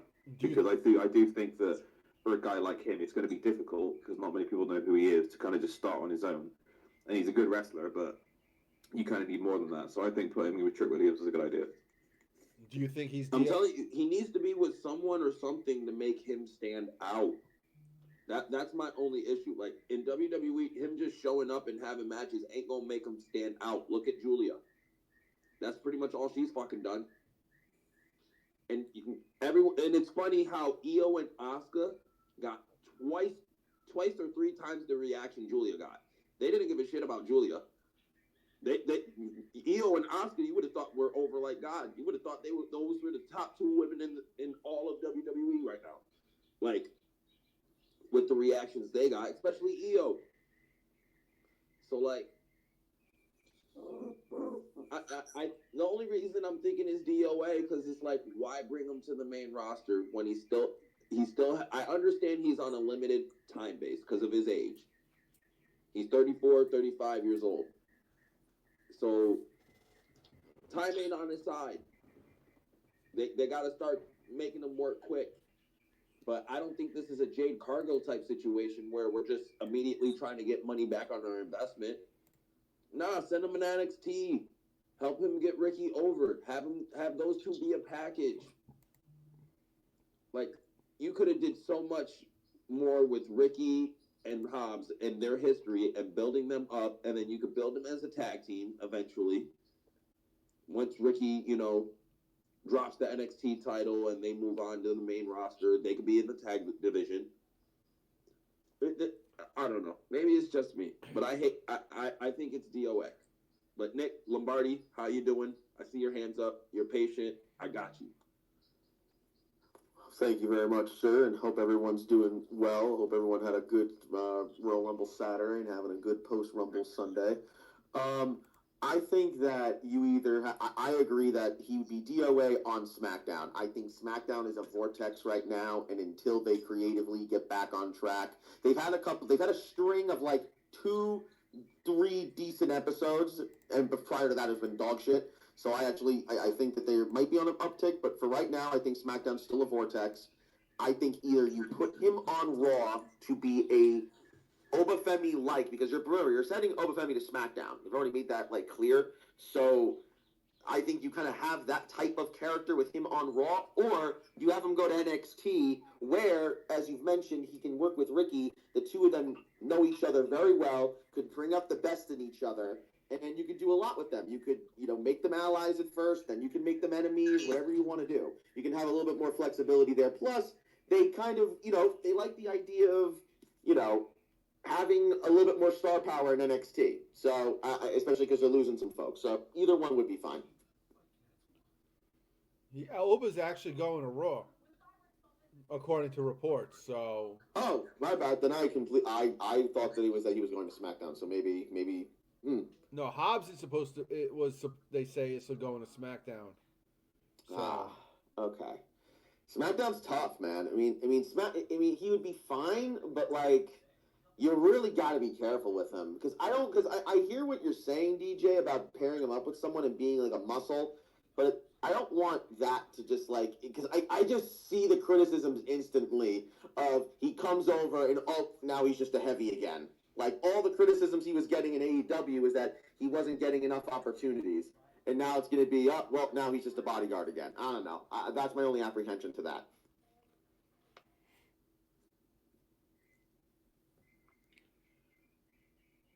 Dylan, what's up? Your hand is up? All right, hold on. Mic check 1 2. Mike, can you guys hear me? I just want to make sure I'm good. Now we hear you. Okay. Dylan, you got something to add? No, I lost my Wi-Fi connection because I'm walking out in my car, so I just want to make sure I was good. Dylan, you there? Yeah, can you guys hear me? Yeah. Yeah, so you're talking about the Royce Keys, debut. I really think, and I don't know if you guys are going to agree with me on this, but when it comes to debuts and stuff like that, I really wish WWE will have a better plan as far as like debuting somebody. Like, instead of just throwing them out there where people don't know who it is, come up with a plan of how you can debut somebody instead of just throwing them out there. Because look at where Julia is right now. Like, Julia's directionless on SmackDown. Do you want someone like Hobbs to be directionless on the main roster?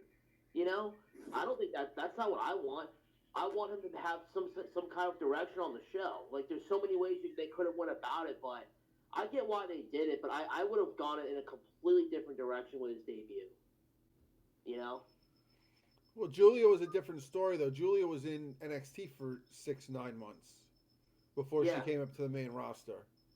Yeah, but the thing that WWE has to be careful with is you don't want someone like this guy Royce Keys being directionless on the main roster because that's not good for him. I don't want him to turn into Jeff Cobb.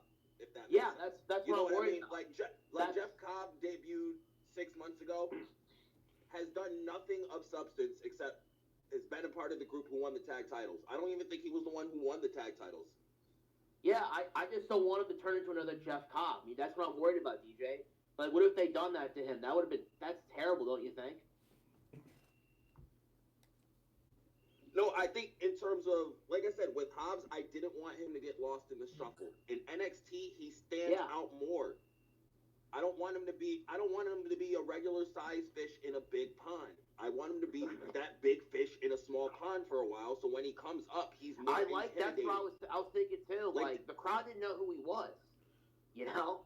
Right, but it's in Saudi. No, and all them Saudi. And sorry, Dylan, I didn't mean to interrupt you, but all the Saudi Arabia motherfuckers was probably thinking, "Who's this Big E looking motherfucker?" You know what I mean? Or is this Big E's brother?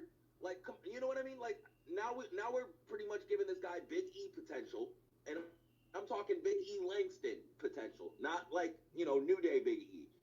I'm talking Big E Langston potential. How far did he go? How far did that push work? It didn't go so well. He was. I'm telling you, if he had the Ricky mouthpiece and you played off that history and you helped him establish Ricky as a top guy in NXT. And he's the muscle. He's the power guy. You let him have short 5-minute matches, squash matches, just spine buster, pancake, 1, 2, 3. That's how you're gonna get him over in NXT. When's the last time they just smashed a guy over? Oba. Yeah, that's it. That's it. They barely ever do it. Maybe try doing it again. You'll make another fucking star, and people won't have to sit here and throw the racist allegations at y'all. Just saying. Trick Williams was a 5-year project in NXT. Carmelo Hayes is doing fuck all of shit on the main roster until 3 months ago. And he's been on the main roster for 2 years. So, like, in terms of black representation, y'all got to do better. That's all I'm saying. But go ahead, Lombardi. I see your hand up real quick. Sorry, I was on mute. I'm gonna say though is just keep this in mind.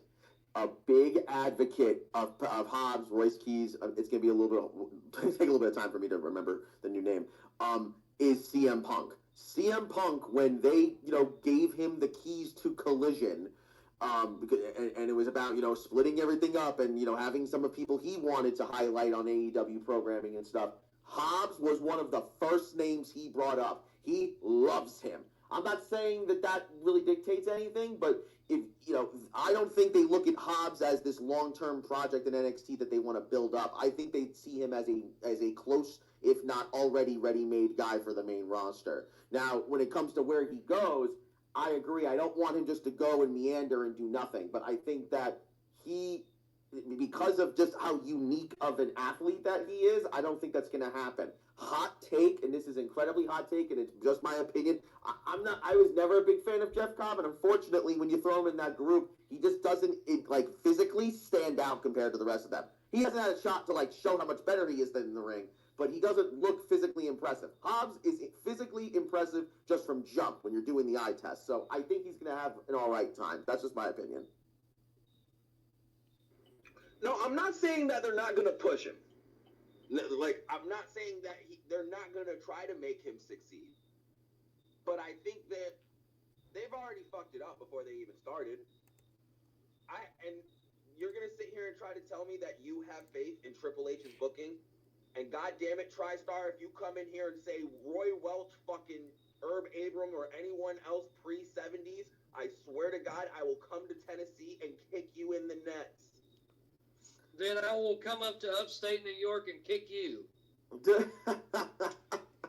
But I hear you. Yeah, so if you tell me not to mention Roy Welch, you can't mention Pedro Martinez, okay? No one was ever going to mention any of those.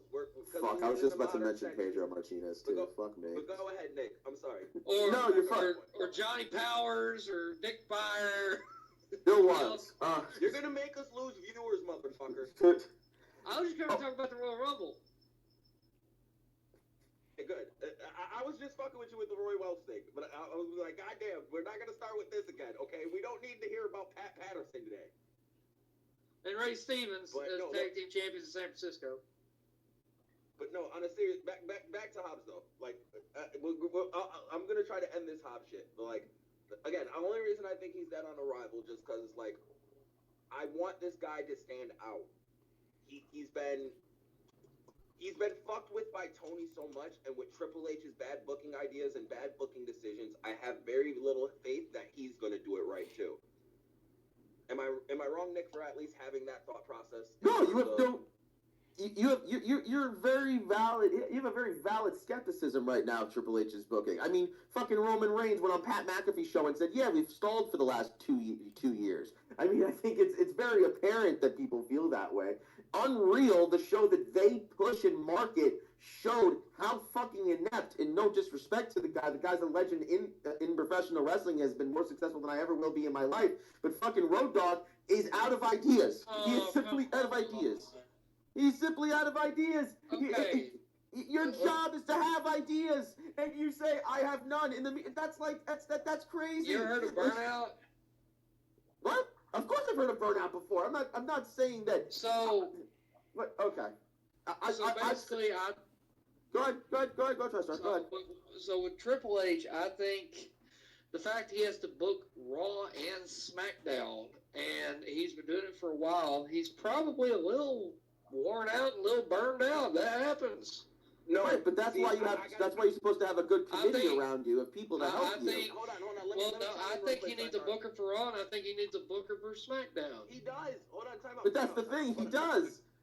It's the people that he's empowered that are not doing their jobs. Road Dogg made a title change and then said, "Why'd you do it?" And he goes, "I really don't know why I did it." And then, okay, what's the plan after? And I don't really know what the plan is. Well, I'll defend Road Dogg because of the fact that he does come from a wrestling family. He knows what he's doing. It's just, I think of course.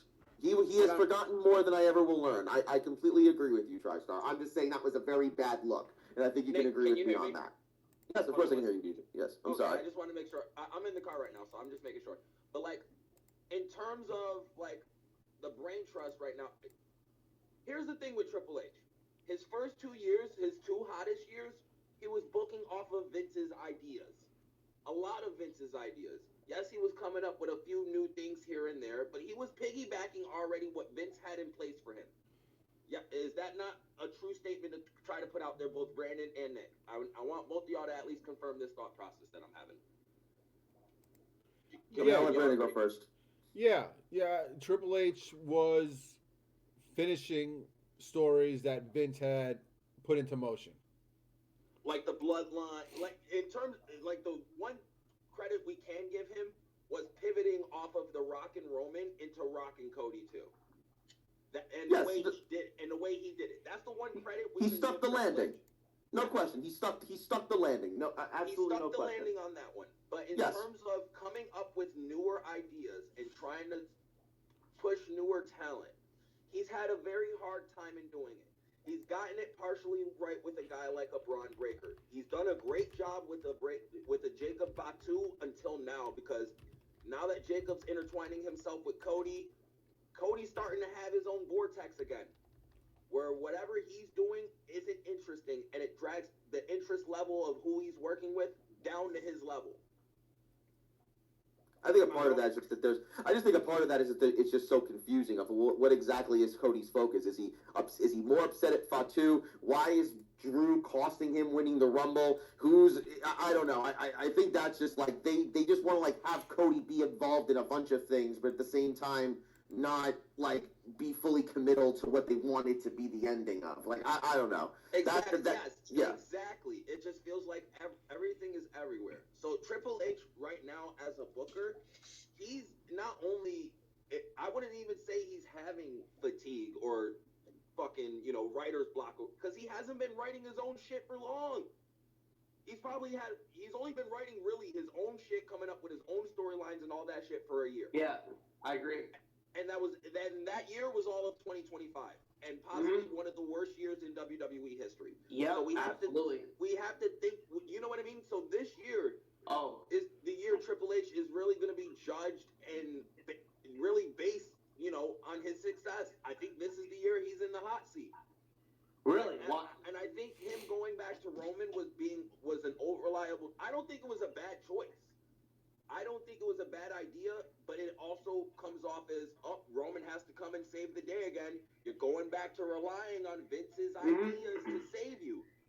Yeah, I agree with what you're saying. So let me ask you go this. ahead, Dylan. Yeah, let me ask you this.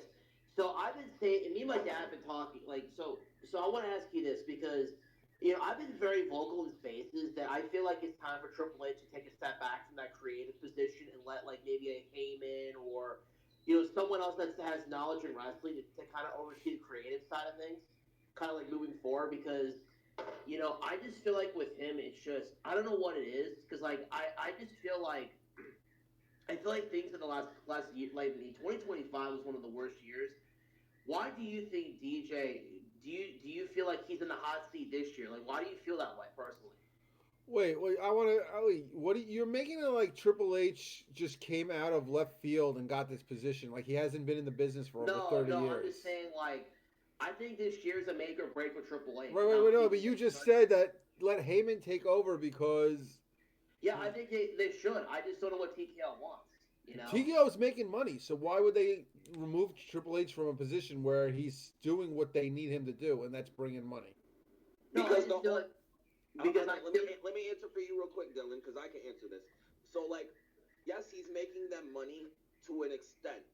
That they're able to balance out the loss of interest with upping their prices and sticking to the high pricing market that they've been appealing to lately.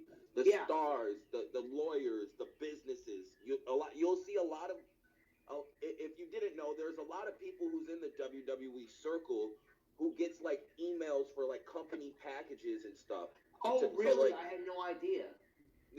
Brian Last, the Cornette put it out on one of their podcasts that Brian Last he never gets emails from WWE. He gets emails from WWE, and one of the things they send you is, what is your name of your business? What do you do? How many people are you buying this package for, blah blah blah. Yeah, 100%. Mm-hmm. So it's like WWE, as far as their interest, it's starting to go down a lot. Trying to justify it by saying Triple H makes a lot of money is going to be really hard to get away with. Yeah, I get what you're saying. Like, do you think like he should hire like a couple bookers to maybe overlook Raw and SmackDown? He can kind of focus on the business side of things. But I he's mean, they have he's a whole not in the range. business side. He's only creative. Nick Khan runs the business side. Oh, Yeah, his whole scope is just being creative, and the thing is that what you know, I hear what you're saying, Dylan, and I agree that I don't think they ever expected people to, especially the fans, to turn on Triple H the way that they have. They've made Triple H the face of WWE. He is the guy. The promotion for the Royal Rumble was Triple H. The promotion for the last two Manias is Triple H. He is the face of it because he's, you know, he garnered all that goodwill through NXT. We all hated when they took him out of the creative position and gave him NXT because because Vince McMahon got mad at him for whatever reasons. So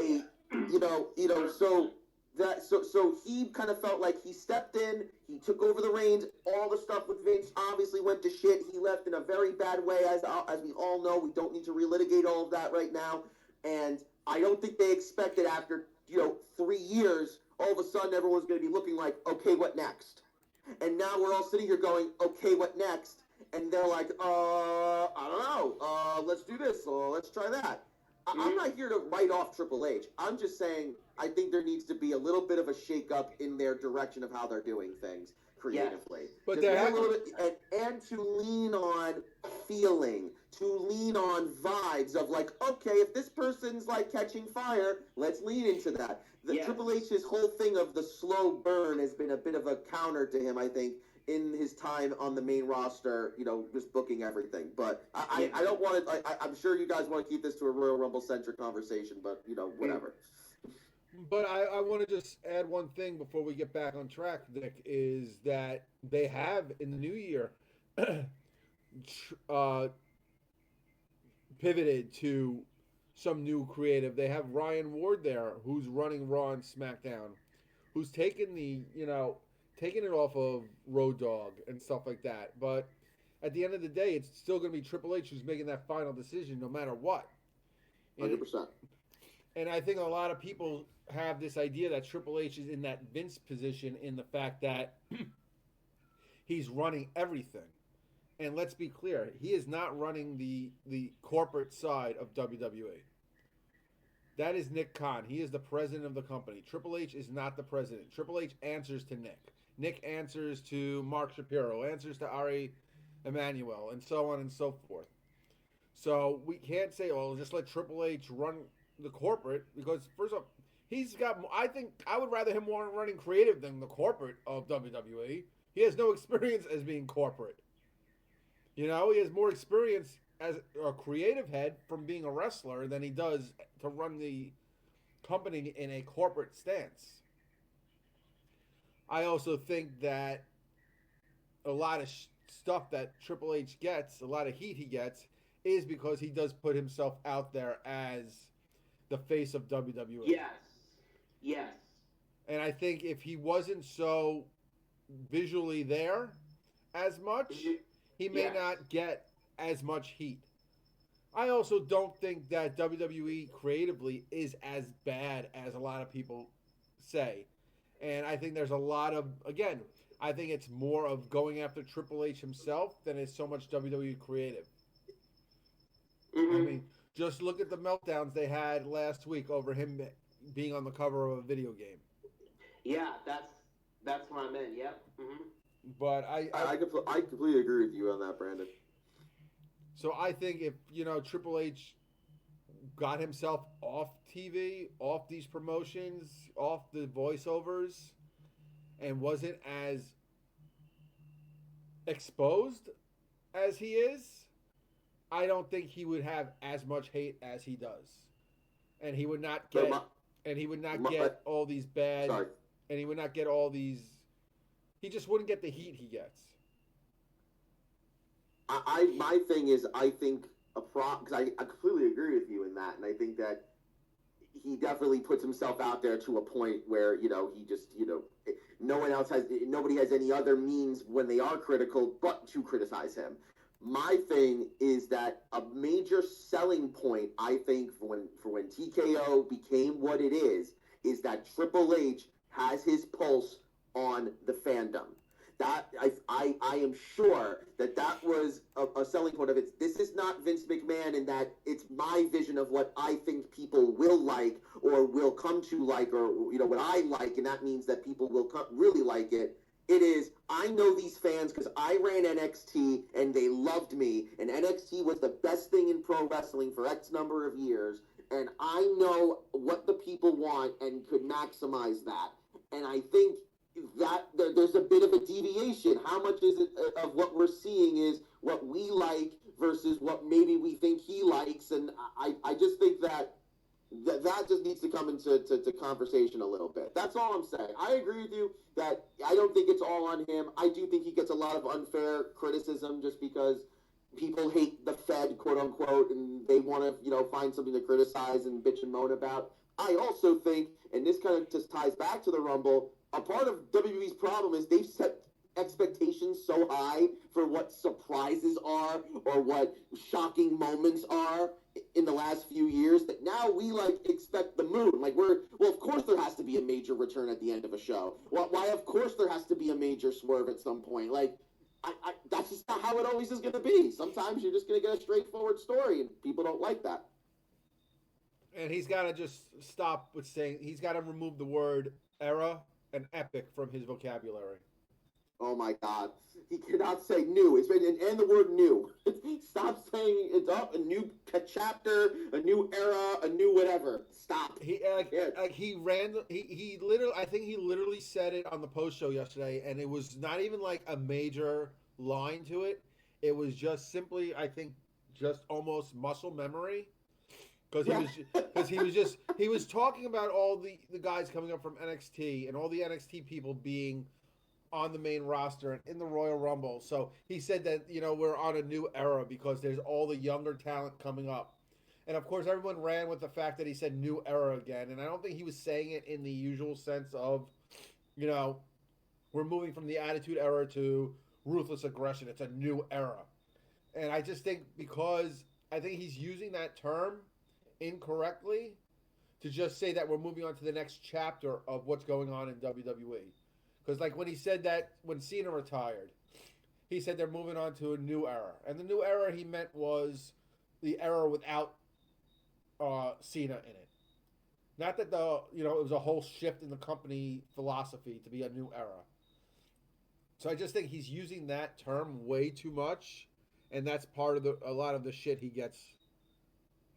But let's get back to the Rumble, and let's talk about the spot that had JD from New York blowing a gasket, and that was the entrance of Jey Uso.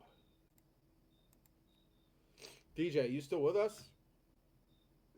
Yeah, I'm here. Just Okay. give me 2 seconds. I don't know who directed this, who produced the show itself. I'm not talking about the match, but whoever thought it was a good idea to eliminate Brock in the middle of Jey Uso coming to the ring should be filing for unemployment tomorrow, because that was just so poorly timed to have him while most of the fans were looking at Jey Uso, and why he's coming through the crowd during a Royal Rumble and not just down the ramp like everyone else.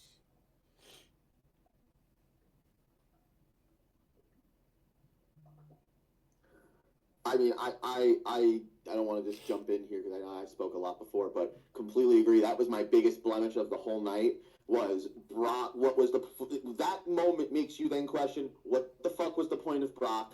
What the fuck are we doing with Jey Uso? What the hell?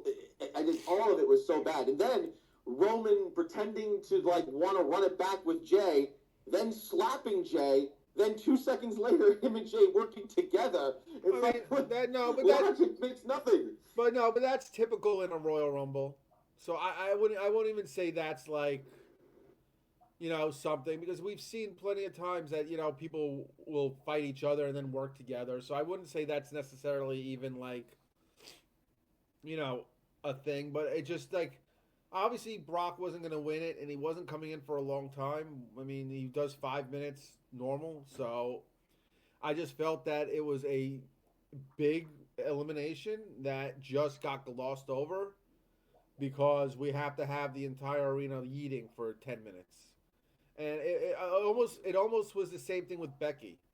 Becky got so eliminated nonchalantly during the women's Royal Rumble, and it was just like not a big deal. And I feel like that's what they did with Brock, and they did it with a few people, even with Oba getting eliminated. It was like, oh, you turned your back on Brock, but then it wasn't made to be such a big deal. And I think that was a problem with a lot of the eliminations, especially as you get to the top names, is that they just weren't that big of a deal, and they weren't presented as a big deal of being eliminated. No, so like my issue with the Jey Uso thing is like, I think it's fucking ridiculous at this point though. Like I understand the people who are there like it, but that's such a small portion of the real audience. Because remember, we're on national television, and a lot of those people don't. It gets annoying having to sit there and watch people just yeet for minutes at a time, and then he goes, "Let's do it again," and now it's getting ridiculous. Like in the middle of the War Games match, all right, sure, whatever. Well, that even then it was going too far. Now we're doing it in the middle of the Royal fucking Rumble with competitors in the ring. It's not like people weren't in the ring. Or at least, it wasn't like Jay was number 4 and the first 2 were eliminated. He should have been number 1. If you're gonna do that, let him be number 1 so you can do his full entrance and get the crowd pumped for the Royal Rumble. Exactly. I don't see the point of just letting this motherfucker just do his own thing in the middle of a match. Like that. What the fuck? It's not suspending my disbelief. It's getting fucking ridiculous. This is what pushed interest away when he was world champion. Now, as of last year, this motherfucker Jey Uso is going to be the death of the Royal Rumble. Calling it now. Maybe it's me going too far. But between him winning it out of nowhere last year for no fucking reason, and him just randomly fucking doing his yeet off and yeet session in the middle of the fucking ring, in the middle of the goddamn match, like, I thought the Royal Rumble was supposed to be come in, get your hot little flurry, look, then have someone cut you off, and then next person come in. Jay literally took the entire 90 seconds just for his fucking entrance. And then he kept going with it. And kept going. Like, fuck. But Herm, I see your hands up. Go ahead, Herm. Yeah, I think Dylan had his up before I did. Oh, my bad. First. Go ahead, Dylan, then Herm. Yeah, this Jey Uso thing, I don't know how you and Brandon feel, DeeJay, about this. This shit sucks. Okay?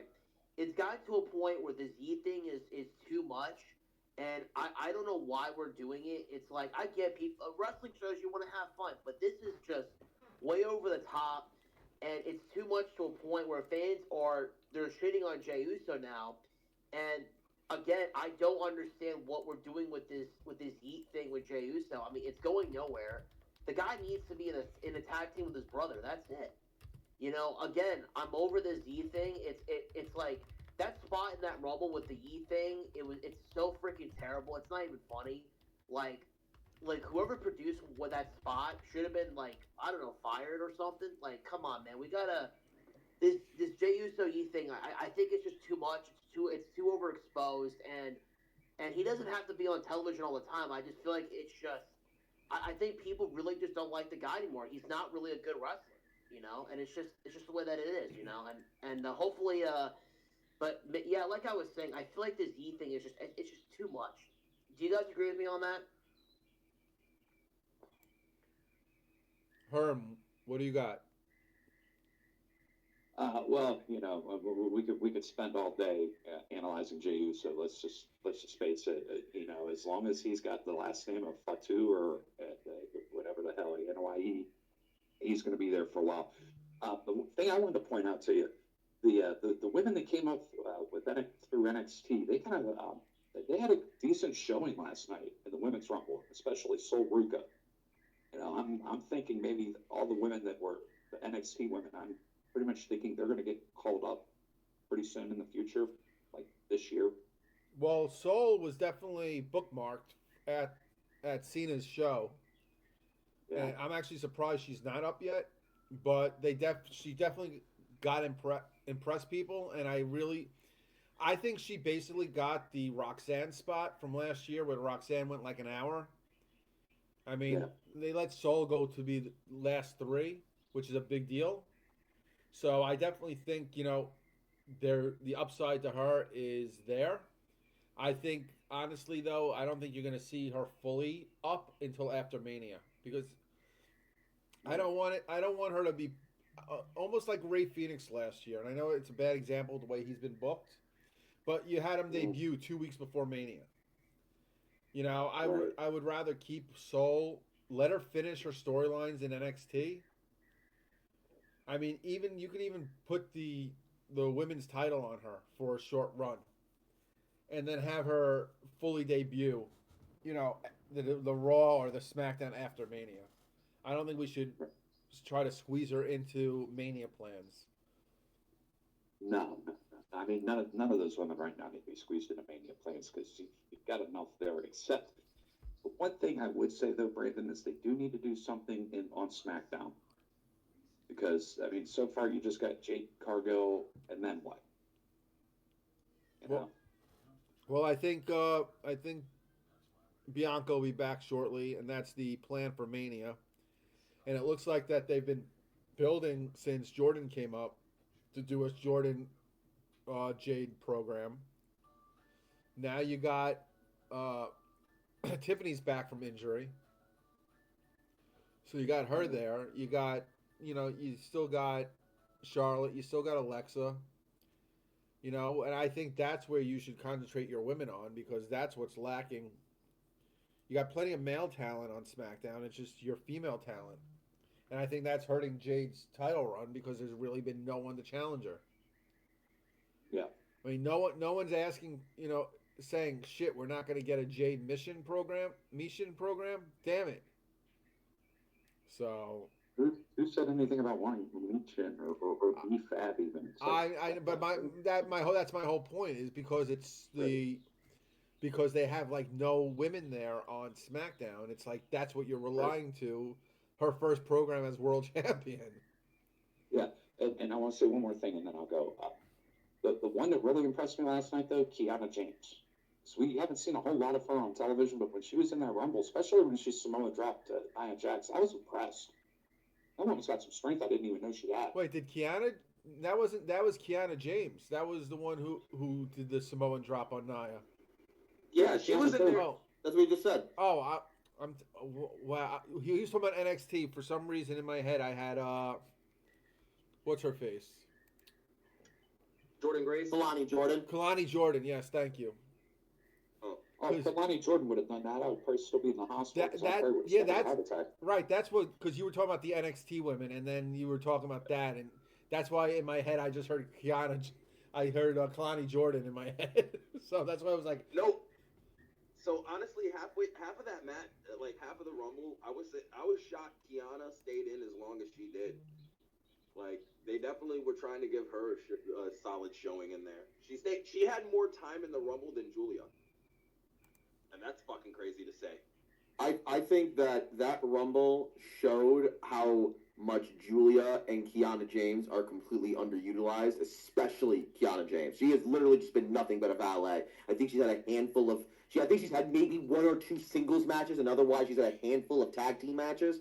She is really talented. There's a reason why WWE has been so patient with her through her injuries or the surgeries or whatever it was that kept her sidelined for a while and stuff like that. Despite her trying to do one thing on Raw and then moving her to SmackDown, they see her as a very talented member of the roster. I think it's going to be huge. And then also on the women on SmackDown, one of the very few feuds that were progressed at the Royal Rumble is this forwarding of the Alexa and Charlotte storyline that is eventually going to lead to a breakup.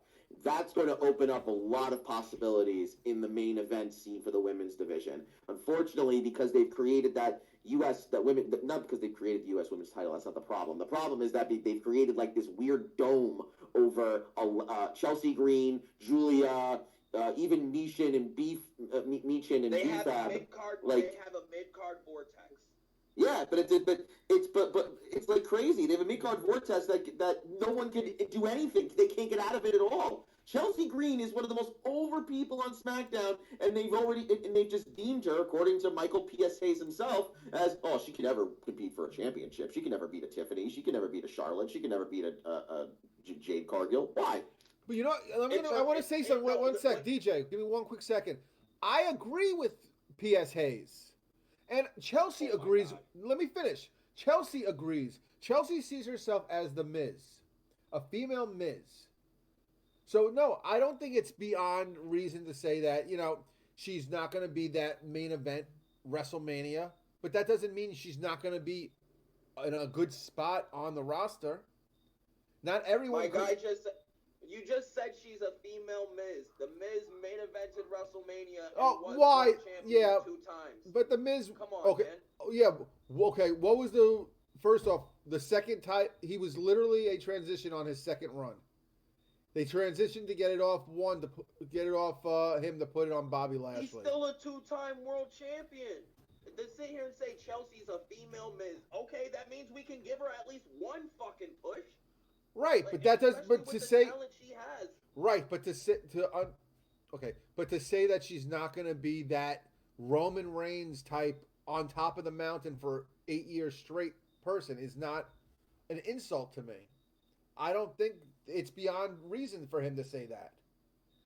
No, Yeah. Listen, if you're trying to make the comparison between Chelsea and Rhea, yes, there's a giant gap in between the level of star power that those two people are capable of drawing. Rhea is going to be a fucking movie star one day. She is literally one of the top 3 wrestling talents in the world. I'm not sticking her to just the women. She's more over than about 98% of the guys on that fucking roster. Rhea is a star up on a level of nobody else that let alone women, but even on regular wrestling standards. Like, Chelsea's not going to be that, but she can definitely be a champion. She can definitely be a face of a show. Of course she could. SmackDown is dead as shit right now. You could throw her to Jade and have Jade squash her fucking little minions and shit.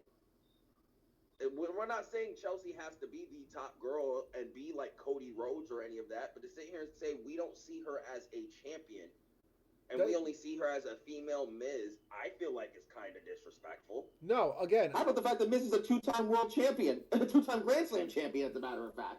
Yes, exactly.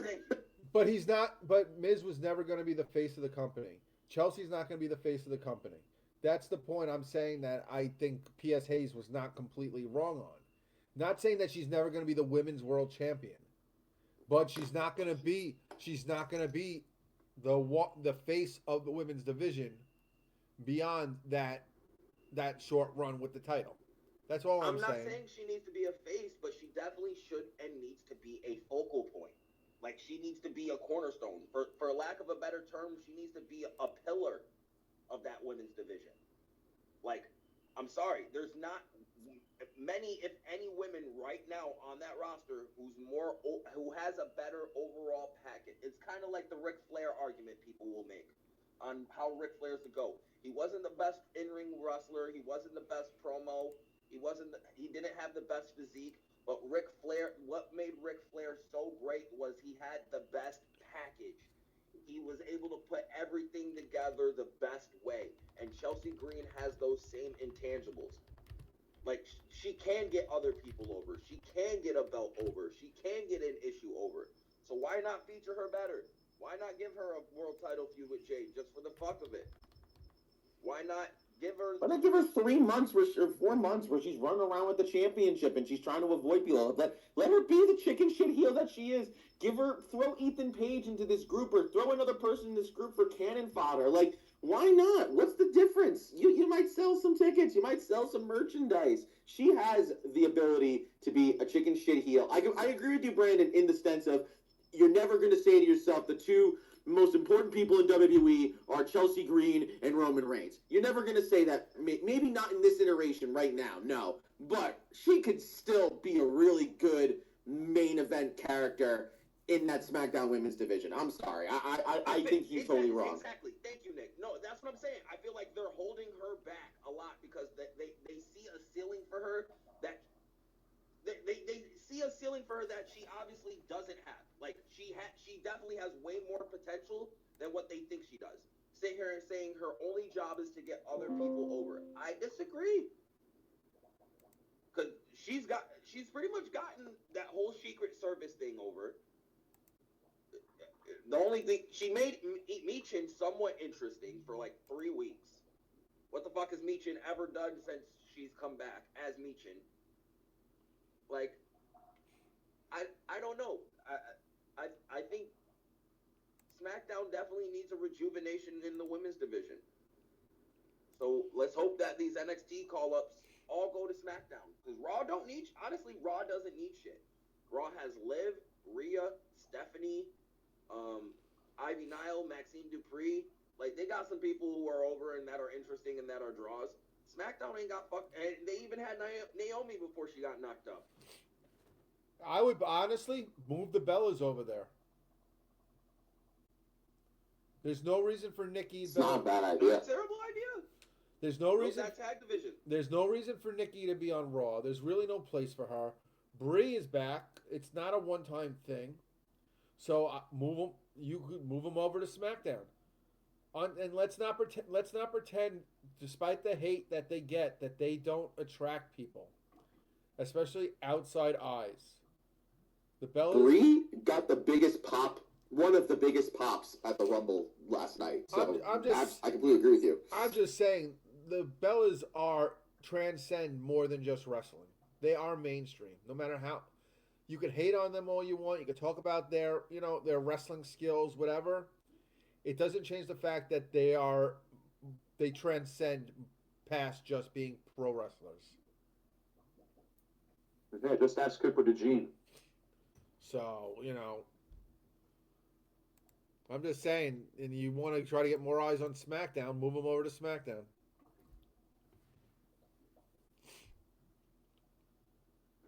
We get Cooper DeJean on Raw. Game's changed. No question. Listen, I think the last thing he wants to be going Raw on is for WWE, okay? That's all I'm saying. And honestly, let's get Nikki off of Raw for the simple fact that, Javon is there and he's 21 and he's in her range. So, so let's get her to SmackDown where, she may not be tempted. So is Nikki the Leonardo DiCaprio of WWE? Well, God damn it, Nick! I was gonna go there next. I mean, she's with that Eagles player who's like 22 years old. So Yeah, Cooper, man. He can yes. barely drink legally. So I'm just saying, good for her. She's a cougar. Another thing about the Rumble I want to ask you is, are you shocked? Are you surprised that they didn't use any TNA names? There were none. I thought Leon Slater would have been there. I was surprised that we did not get Joe Hendry, even though he's not a TNA name. Like I said earlier, I think the fact that it's in Saudi changed, prevented a lot of those things that we might have gotten if it was in the States.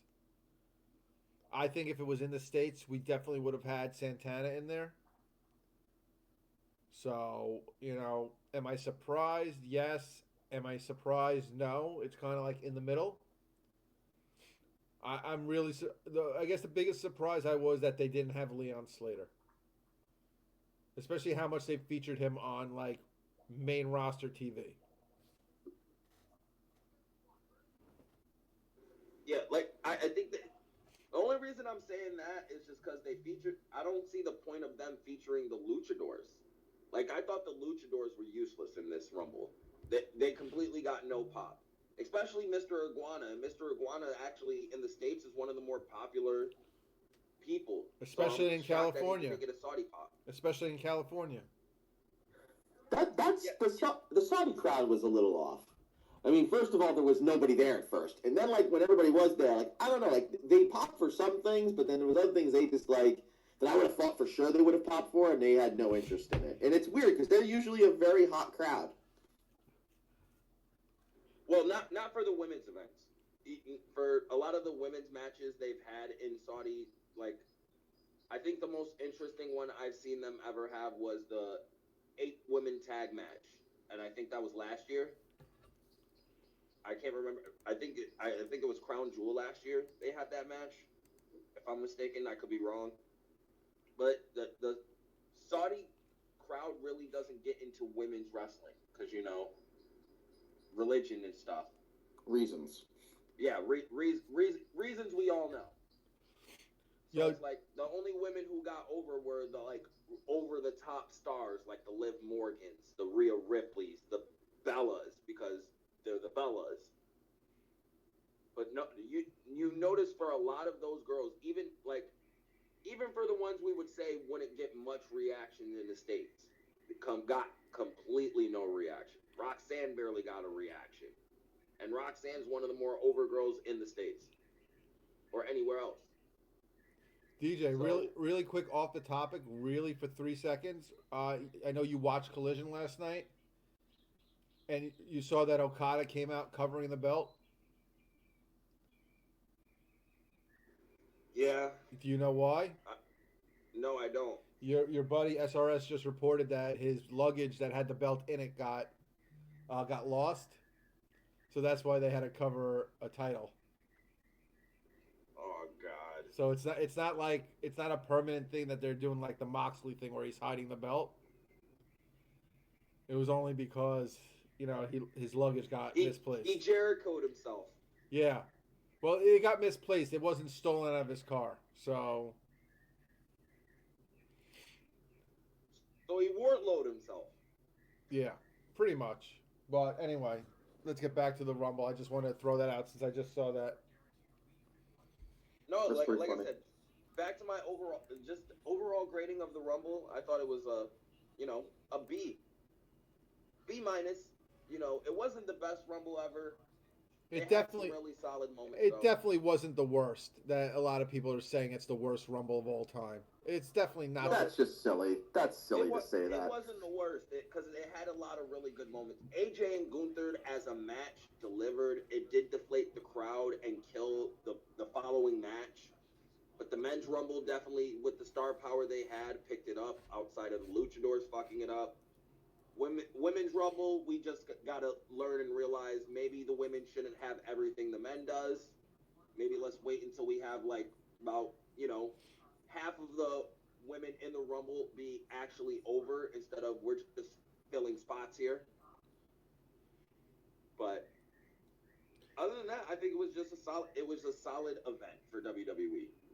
Not bad, but could be better. They have room to improve. I also think people need to start curbing their expectations when it comes to the Rumble.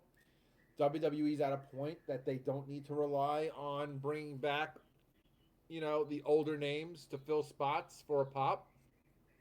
They have enough talent at this point that they don't need to bring a Hurricane out. They don't need to, bring a Booker T out. They don't need to rely on that. And I think I think the expectation of the surprises, because we got so used to it for so many years, is something that we need to just realize that it's not going to be anymore. Yeah, you might get a surprise debut. You might get, an outside person from TNA. But I don't think you should expect, a Trish Stratus showing up for a Women's Royal Rumble anymore because she's just not needed. You have between your main roster and NXT, and now you have AAA. You don't need to rely on, the legends anymore.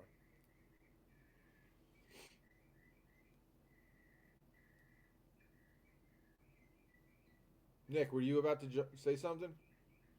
No, I was just kind of I guess loudly and verbally nodding. Like Oh. you're right. Like that, you're 100% correct. Like they don't need those folks anymore to draw names and to have something interesting happen. And again, to a point that I made earlier, I think that WWE fans have gotten this thing in their head that there needs to be a shocking swerve, a shocking return at the during a Royal Rumble, especially, but also at like the end of every single major pay per view. That there needs to be just because the logo shows up, like it seems like ever since Punk came back in Chicago, like we're all just like sitting there waiting for some cool moment to happen, you know, and then it's like, oh, it didn't happen. Ah, this show sucked. Well, did it really? You had a good time while you were watching it. But then, like, this arbitrary thing that you've made up in your mind that you wanted to happen didn't happen, and now it's not as good anymore. I thought the Rumble was pretty good. I think the crowd was weird. I think the setting was weird. It does not bode well for what WrestleMania is going to look like, because I'm now really worried about that, to be honest with you guys, because the big selling point was, oh, the fans of WWE will travel they travel over the world to come to WrestleMania. Don't go to Saudi Arabia. I don't know about that. And it doesn't seem like actually, green shirt guy was there. And there were I was surprised he just wasn't on the hard cam for once. Right, and but that's fine. But I'm saying like just en masse. Like yes, the main people will be there, of course. But I'm saying like this idea of like mass like oh yeah no the fans travel. I don't know. It's a tall task to go to the Middle East and go to Saudi Arabia. I think that's a hard ask for people. And then secondly, like, can they fill the stadium and make it really feel big and make it feel really grand like a WrestleMania should feel? I liked the stage. Stage looked really good, but like I don't know. I think we've come to expect a large crowd for WrestleManias. It'd be kind of weird if it's only 30,000 people. Well, I think it also depends. Are they going to be doing this kind of thing where they're building an arena for WrestleMania? Are they using, the arenas they've used in the past that have filled, had 30,000 people? I also think that it's a big difference between traveling to Saudi Arabia for a Royal Rumble and going there for WrestleMania. So I think, Could be. Like I said, I would think more people would be willing to travel for a WrestleMania than so much a Royal Rumble. But I saw on social media there were actually a few people I saw that did actually travel. I saw one TikTok guy who does a lot of reviews and stuff like that. He travels to a lot of shows, and he traveled to Saudi Arabia for the Royal Rumble. So I don't think it's beyond the realm of possibility. I think it's a big difference than it was a decade ago. But they have sporting events there that I'm sure people are traveling to. They have boxing. No, you're right. So I just think it's a year from now it's just, and again, Mania is a completely different animal. So, and Saudi has tried to push Riyadh as being more of a tourist destination. So, I don't know. I think it's possible. I'm more curious to where will they be putting WrestleMania? Are they going to tear this thing down and are they going to build something new for WrestleMania that's going to be bigger and have more seats? I don't even know where they plan on putting Mania. So that's another, a whole other story as well.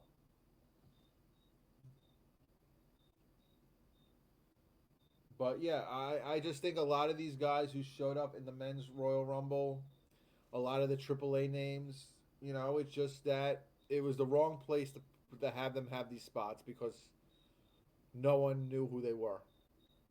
So they got like crickets. Like no one cared about La Parca. No one cared. There was a little bit for Mr. Iguana, but there really was no reason for it. It just wasn't the right crowd for it. I do like that they brought Chad Gable back as the original Americano. So it looks like that's going to do mask versus mask at Mania.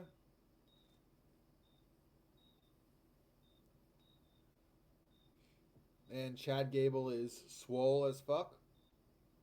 He looked ginormous. He looked like just like a peck with arms and legs. Like it was crazy. He's jacked.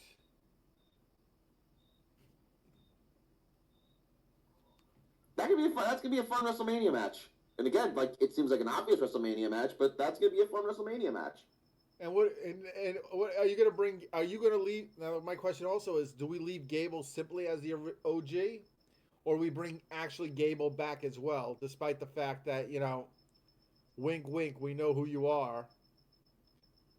It's tough because the El Grande Americano character is really over for the American audience, but in Mexico, it's like crazy over. The two top talents in Triple A, like that are WWE, centric, is Dom Mysterio, who is like over like white, fire, and El Grande Americano. Ludwig's doing awesome. So Yeah, I don't know. I don't know if they want to necessarily drop the El Grande Americano character right away. And he's a baby and he's a babyface in AAA now, which is funny. So are we gonna make him a babyface in WWE and have Chad be the heel Americano? So it's like I'm curious to see where they go with that, and if anyone expects, all I know is anyone expecting some major storyline and not just have fun with this storyline they're going to do, then, I don't know why you're watching wrestling. Not everything has to be, super serious, and you're going to have fun with wrestling. And that's what that is. And that's what Americana's always been. It's always been fun. And that's what makes it great and makes it watchable because, like, they don't take it too seriously. I think the fact that it is kind of silly. I think the fact that it is funny that there's two other El Grande Americanos. Like, I know, obviously, they've now named them Bravo, and I forgot the other name they gave whoever. But Rayo. Rayo. And you know what? Yes, at this point, let's put masks on the Creed brothers. So, like, seriously, and have that'd be great. And have this way you have this way you have 6 guys who you can continue to cross over and have matches, have tag team matches over the next 3 months, leading to the mask versus mask. And this way, Brutus with a mask would be so funny. I mean, like that'd be so funny. Give it, man. Come on, do it, Trips. I mean, like seriously, you're not doing anything with the Creed brothers right now, anyway. So might as well and have fun with it, because that's what's going to get over. It's silly and it's fun. All right, DeeJay, Mr. California's in the house.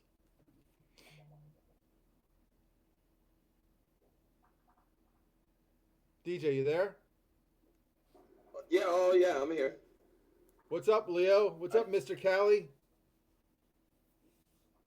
Hey, can you guys hear me well? I'm just at the bar gambling. That's why I'm hearing it in on my AirPods. Y'all can hear me? Yeah, we hear you. What I was gonna say is like, when it comes down to Grande, dude, like the shit that made me laugh was when you were like, why do they have Grande on the list of the Mexicans in the Royal Rumble?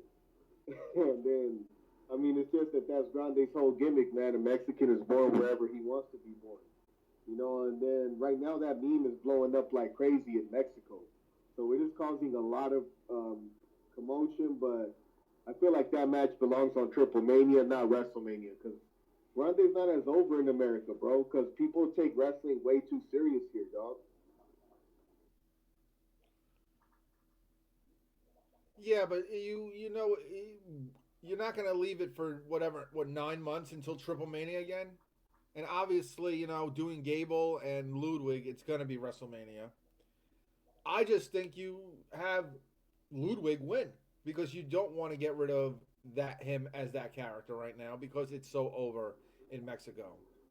Oh no, if Chad were to win, like it would cause riots in Mexico probably at this point, bro. And the fans would turn on WWE because like literally they fucking love Grande just like they loved Alberto. I'm surprised like a lot of people still stayed to watch the product after WWE like let Alberto go. Because Alberto, like, the people loved him over there. He was over there. Well, he's the reason why Vikingo is a heel now. Yep, basically. So I just think, I don't know, it'll be interesting, though, but what you said with the Creed brothers being luchadors, that shit would be fucking hilarious, bro. Like, that's a genius idea. I mean, it just makes sense. Yeah. Like, he got his crew, and I mean it's happened before. You know, I don't know if you saw my post earlier with LA Park and La Parca where they were fighting for the gimmick. Basically, like the winner got to keep the gimmick. You know, because there's been many Parkas, as you guys, well, I don't know if you guys know, but there's just been many Parkas. You know, so like it's just interesting to see it with Grande Americano, and I'm pretty sure when Chad goes to Mexico, he's gonna have nuclear heat. You know, so That's why I'm we'll saying see. at this point Yeah. you make Ludwig a babyface on the main roster as well, because you know at least you can align with what's going on with AAA. Yeah, I just feel like honestly though, I will agree with one point. As a like me as a fan, it was dope for me to see the AAA wrestlers, but I don't think they really did them any favors adding them to the Royal Rumble. You know, I will agree with that. Like it was cool to see. I'm still gonna like it, but I just don't feel like they really did them favors because you know people wanted Finn there, people wanted other talent there, and the thing is, I feel like if anything, they should have probably showcased them in a different way. You know, or maybe have them come out with even Rays. I don't know, but I just felt like it was kind of the wrong way to try to showcase them, to be honest. So I will agree with that point of view that said that as well. I mean, I just don't think that Saudi is tuned into anything outside WWE at this point.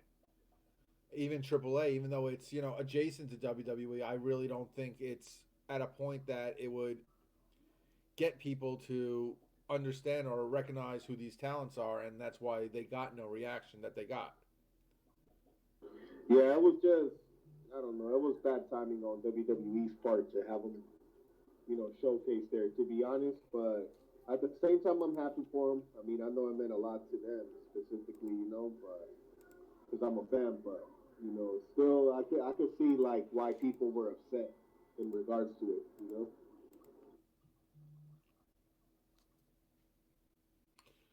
DeeJay, what do you think about my idea about the Creed brothers being luchadors?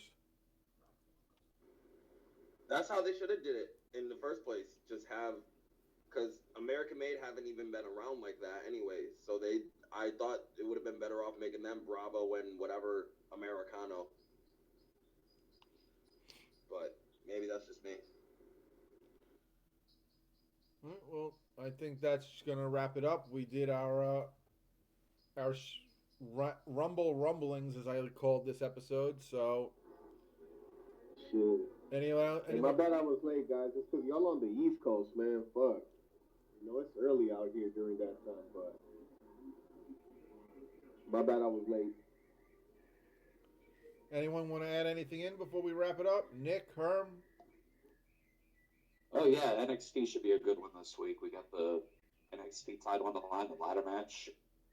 I want to check that one out. I mean, I think it's pretty obvious that Ricky is going to win it, but it would be interesting if they went with a dark horse. I mean, it's either going to be him or Joe. Like, I mean, the ones I want to win, aren't going to win. I know Shiloh, Jackson Drake, and Dion Lennox aren't going to win it, so it's like, fuck it. But I'm still going to watch. It'll be interesting. Put it on Keanu. Put on Keanu Carver. I think that's good. You kind of like an Obafemi type of run out of him, probably. That's what I would do, at least. I think he's got something, and they need to hone it, and I think he's starting to get over. I would put on Keanu Carver. Why not? If it doesn't work after a few weeks, take it off of him. No big deal. Right. I think a big storyline going into the next couple weeks is who attacked Braun Breaker. Like, who shot JR in the old Dallas days? Anyone who watched shows in the 80s? It's going to be who attacked Braun Breaker, and we're going to find out way down the road. That's just my opinion. I do remember those days very well. Thanks for reminding me. Yep. My grandmother used to love Dallas. My folks always told me about it. I never watched it, but they always told me about it. Oh, actually, that's not true. I watched when they tried to reboot it for a little bit. That was terrible, but that's besides the point. Nothing's better than the original. Yeah, these kids don't know what you're talking about, Herm. They don't know. They don't remember Friday nights at 8 p.m. on CBS. Friday night at 8 p.m. is usually the Dukes of Hazzard would open. Dallas was like at 9. Oh, I'm sorry. I was more of a Dukes. I never really watched Dallas, but I definitely watched Dukes of Hazzard. Oh, Dukes of Hazzard used to be the #1 rated show on television at one point. I mean, they pretty much pulled an El Grande Americano when they replaced Bo and Luke with the other cousins. Vance and Coy. That was like That's horrible. that's who they were. It was so bad they had to bring the original boys back. It was a contract dispute, wasn't it? Oh, I don't If I remember. remember correctly. Yeah, they wanted more money, Yeah. Usually how it and they got goes. it. So. That's usually how it goes. Oh yeah, that's how I am. I want more money. But I think on that note, we're going to wrap this up. I think I lost DJ, so he's not here. So we'll be back next Sunday. Thanks for everyone for chiming in. We'll see you then. All right, later.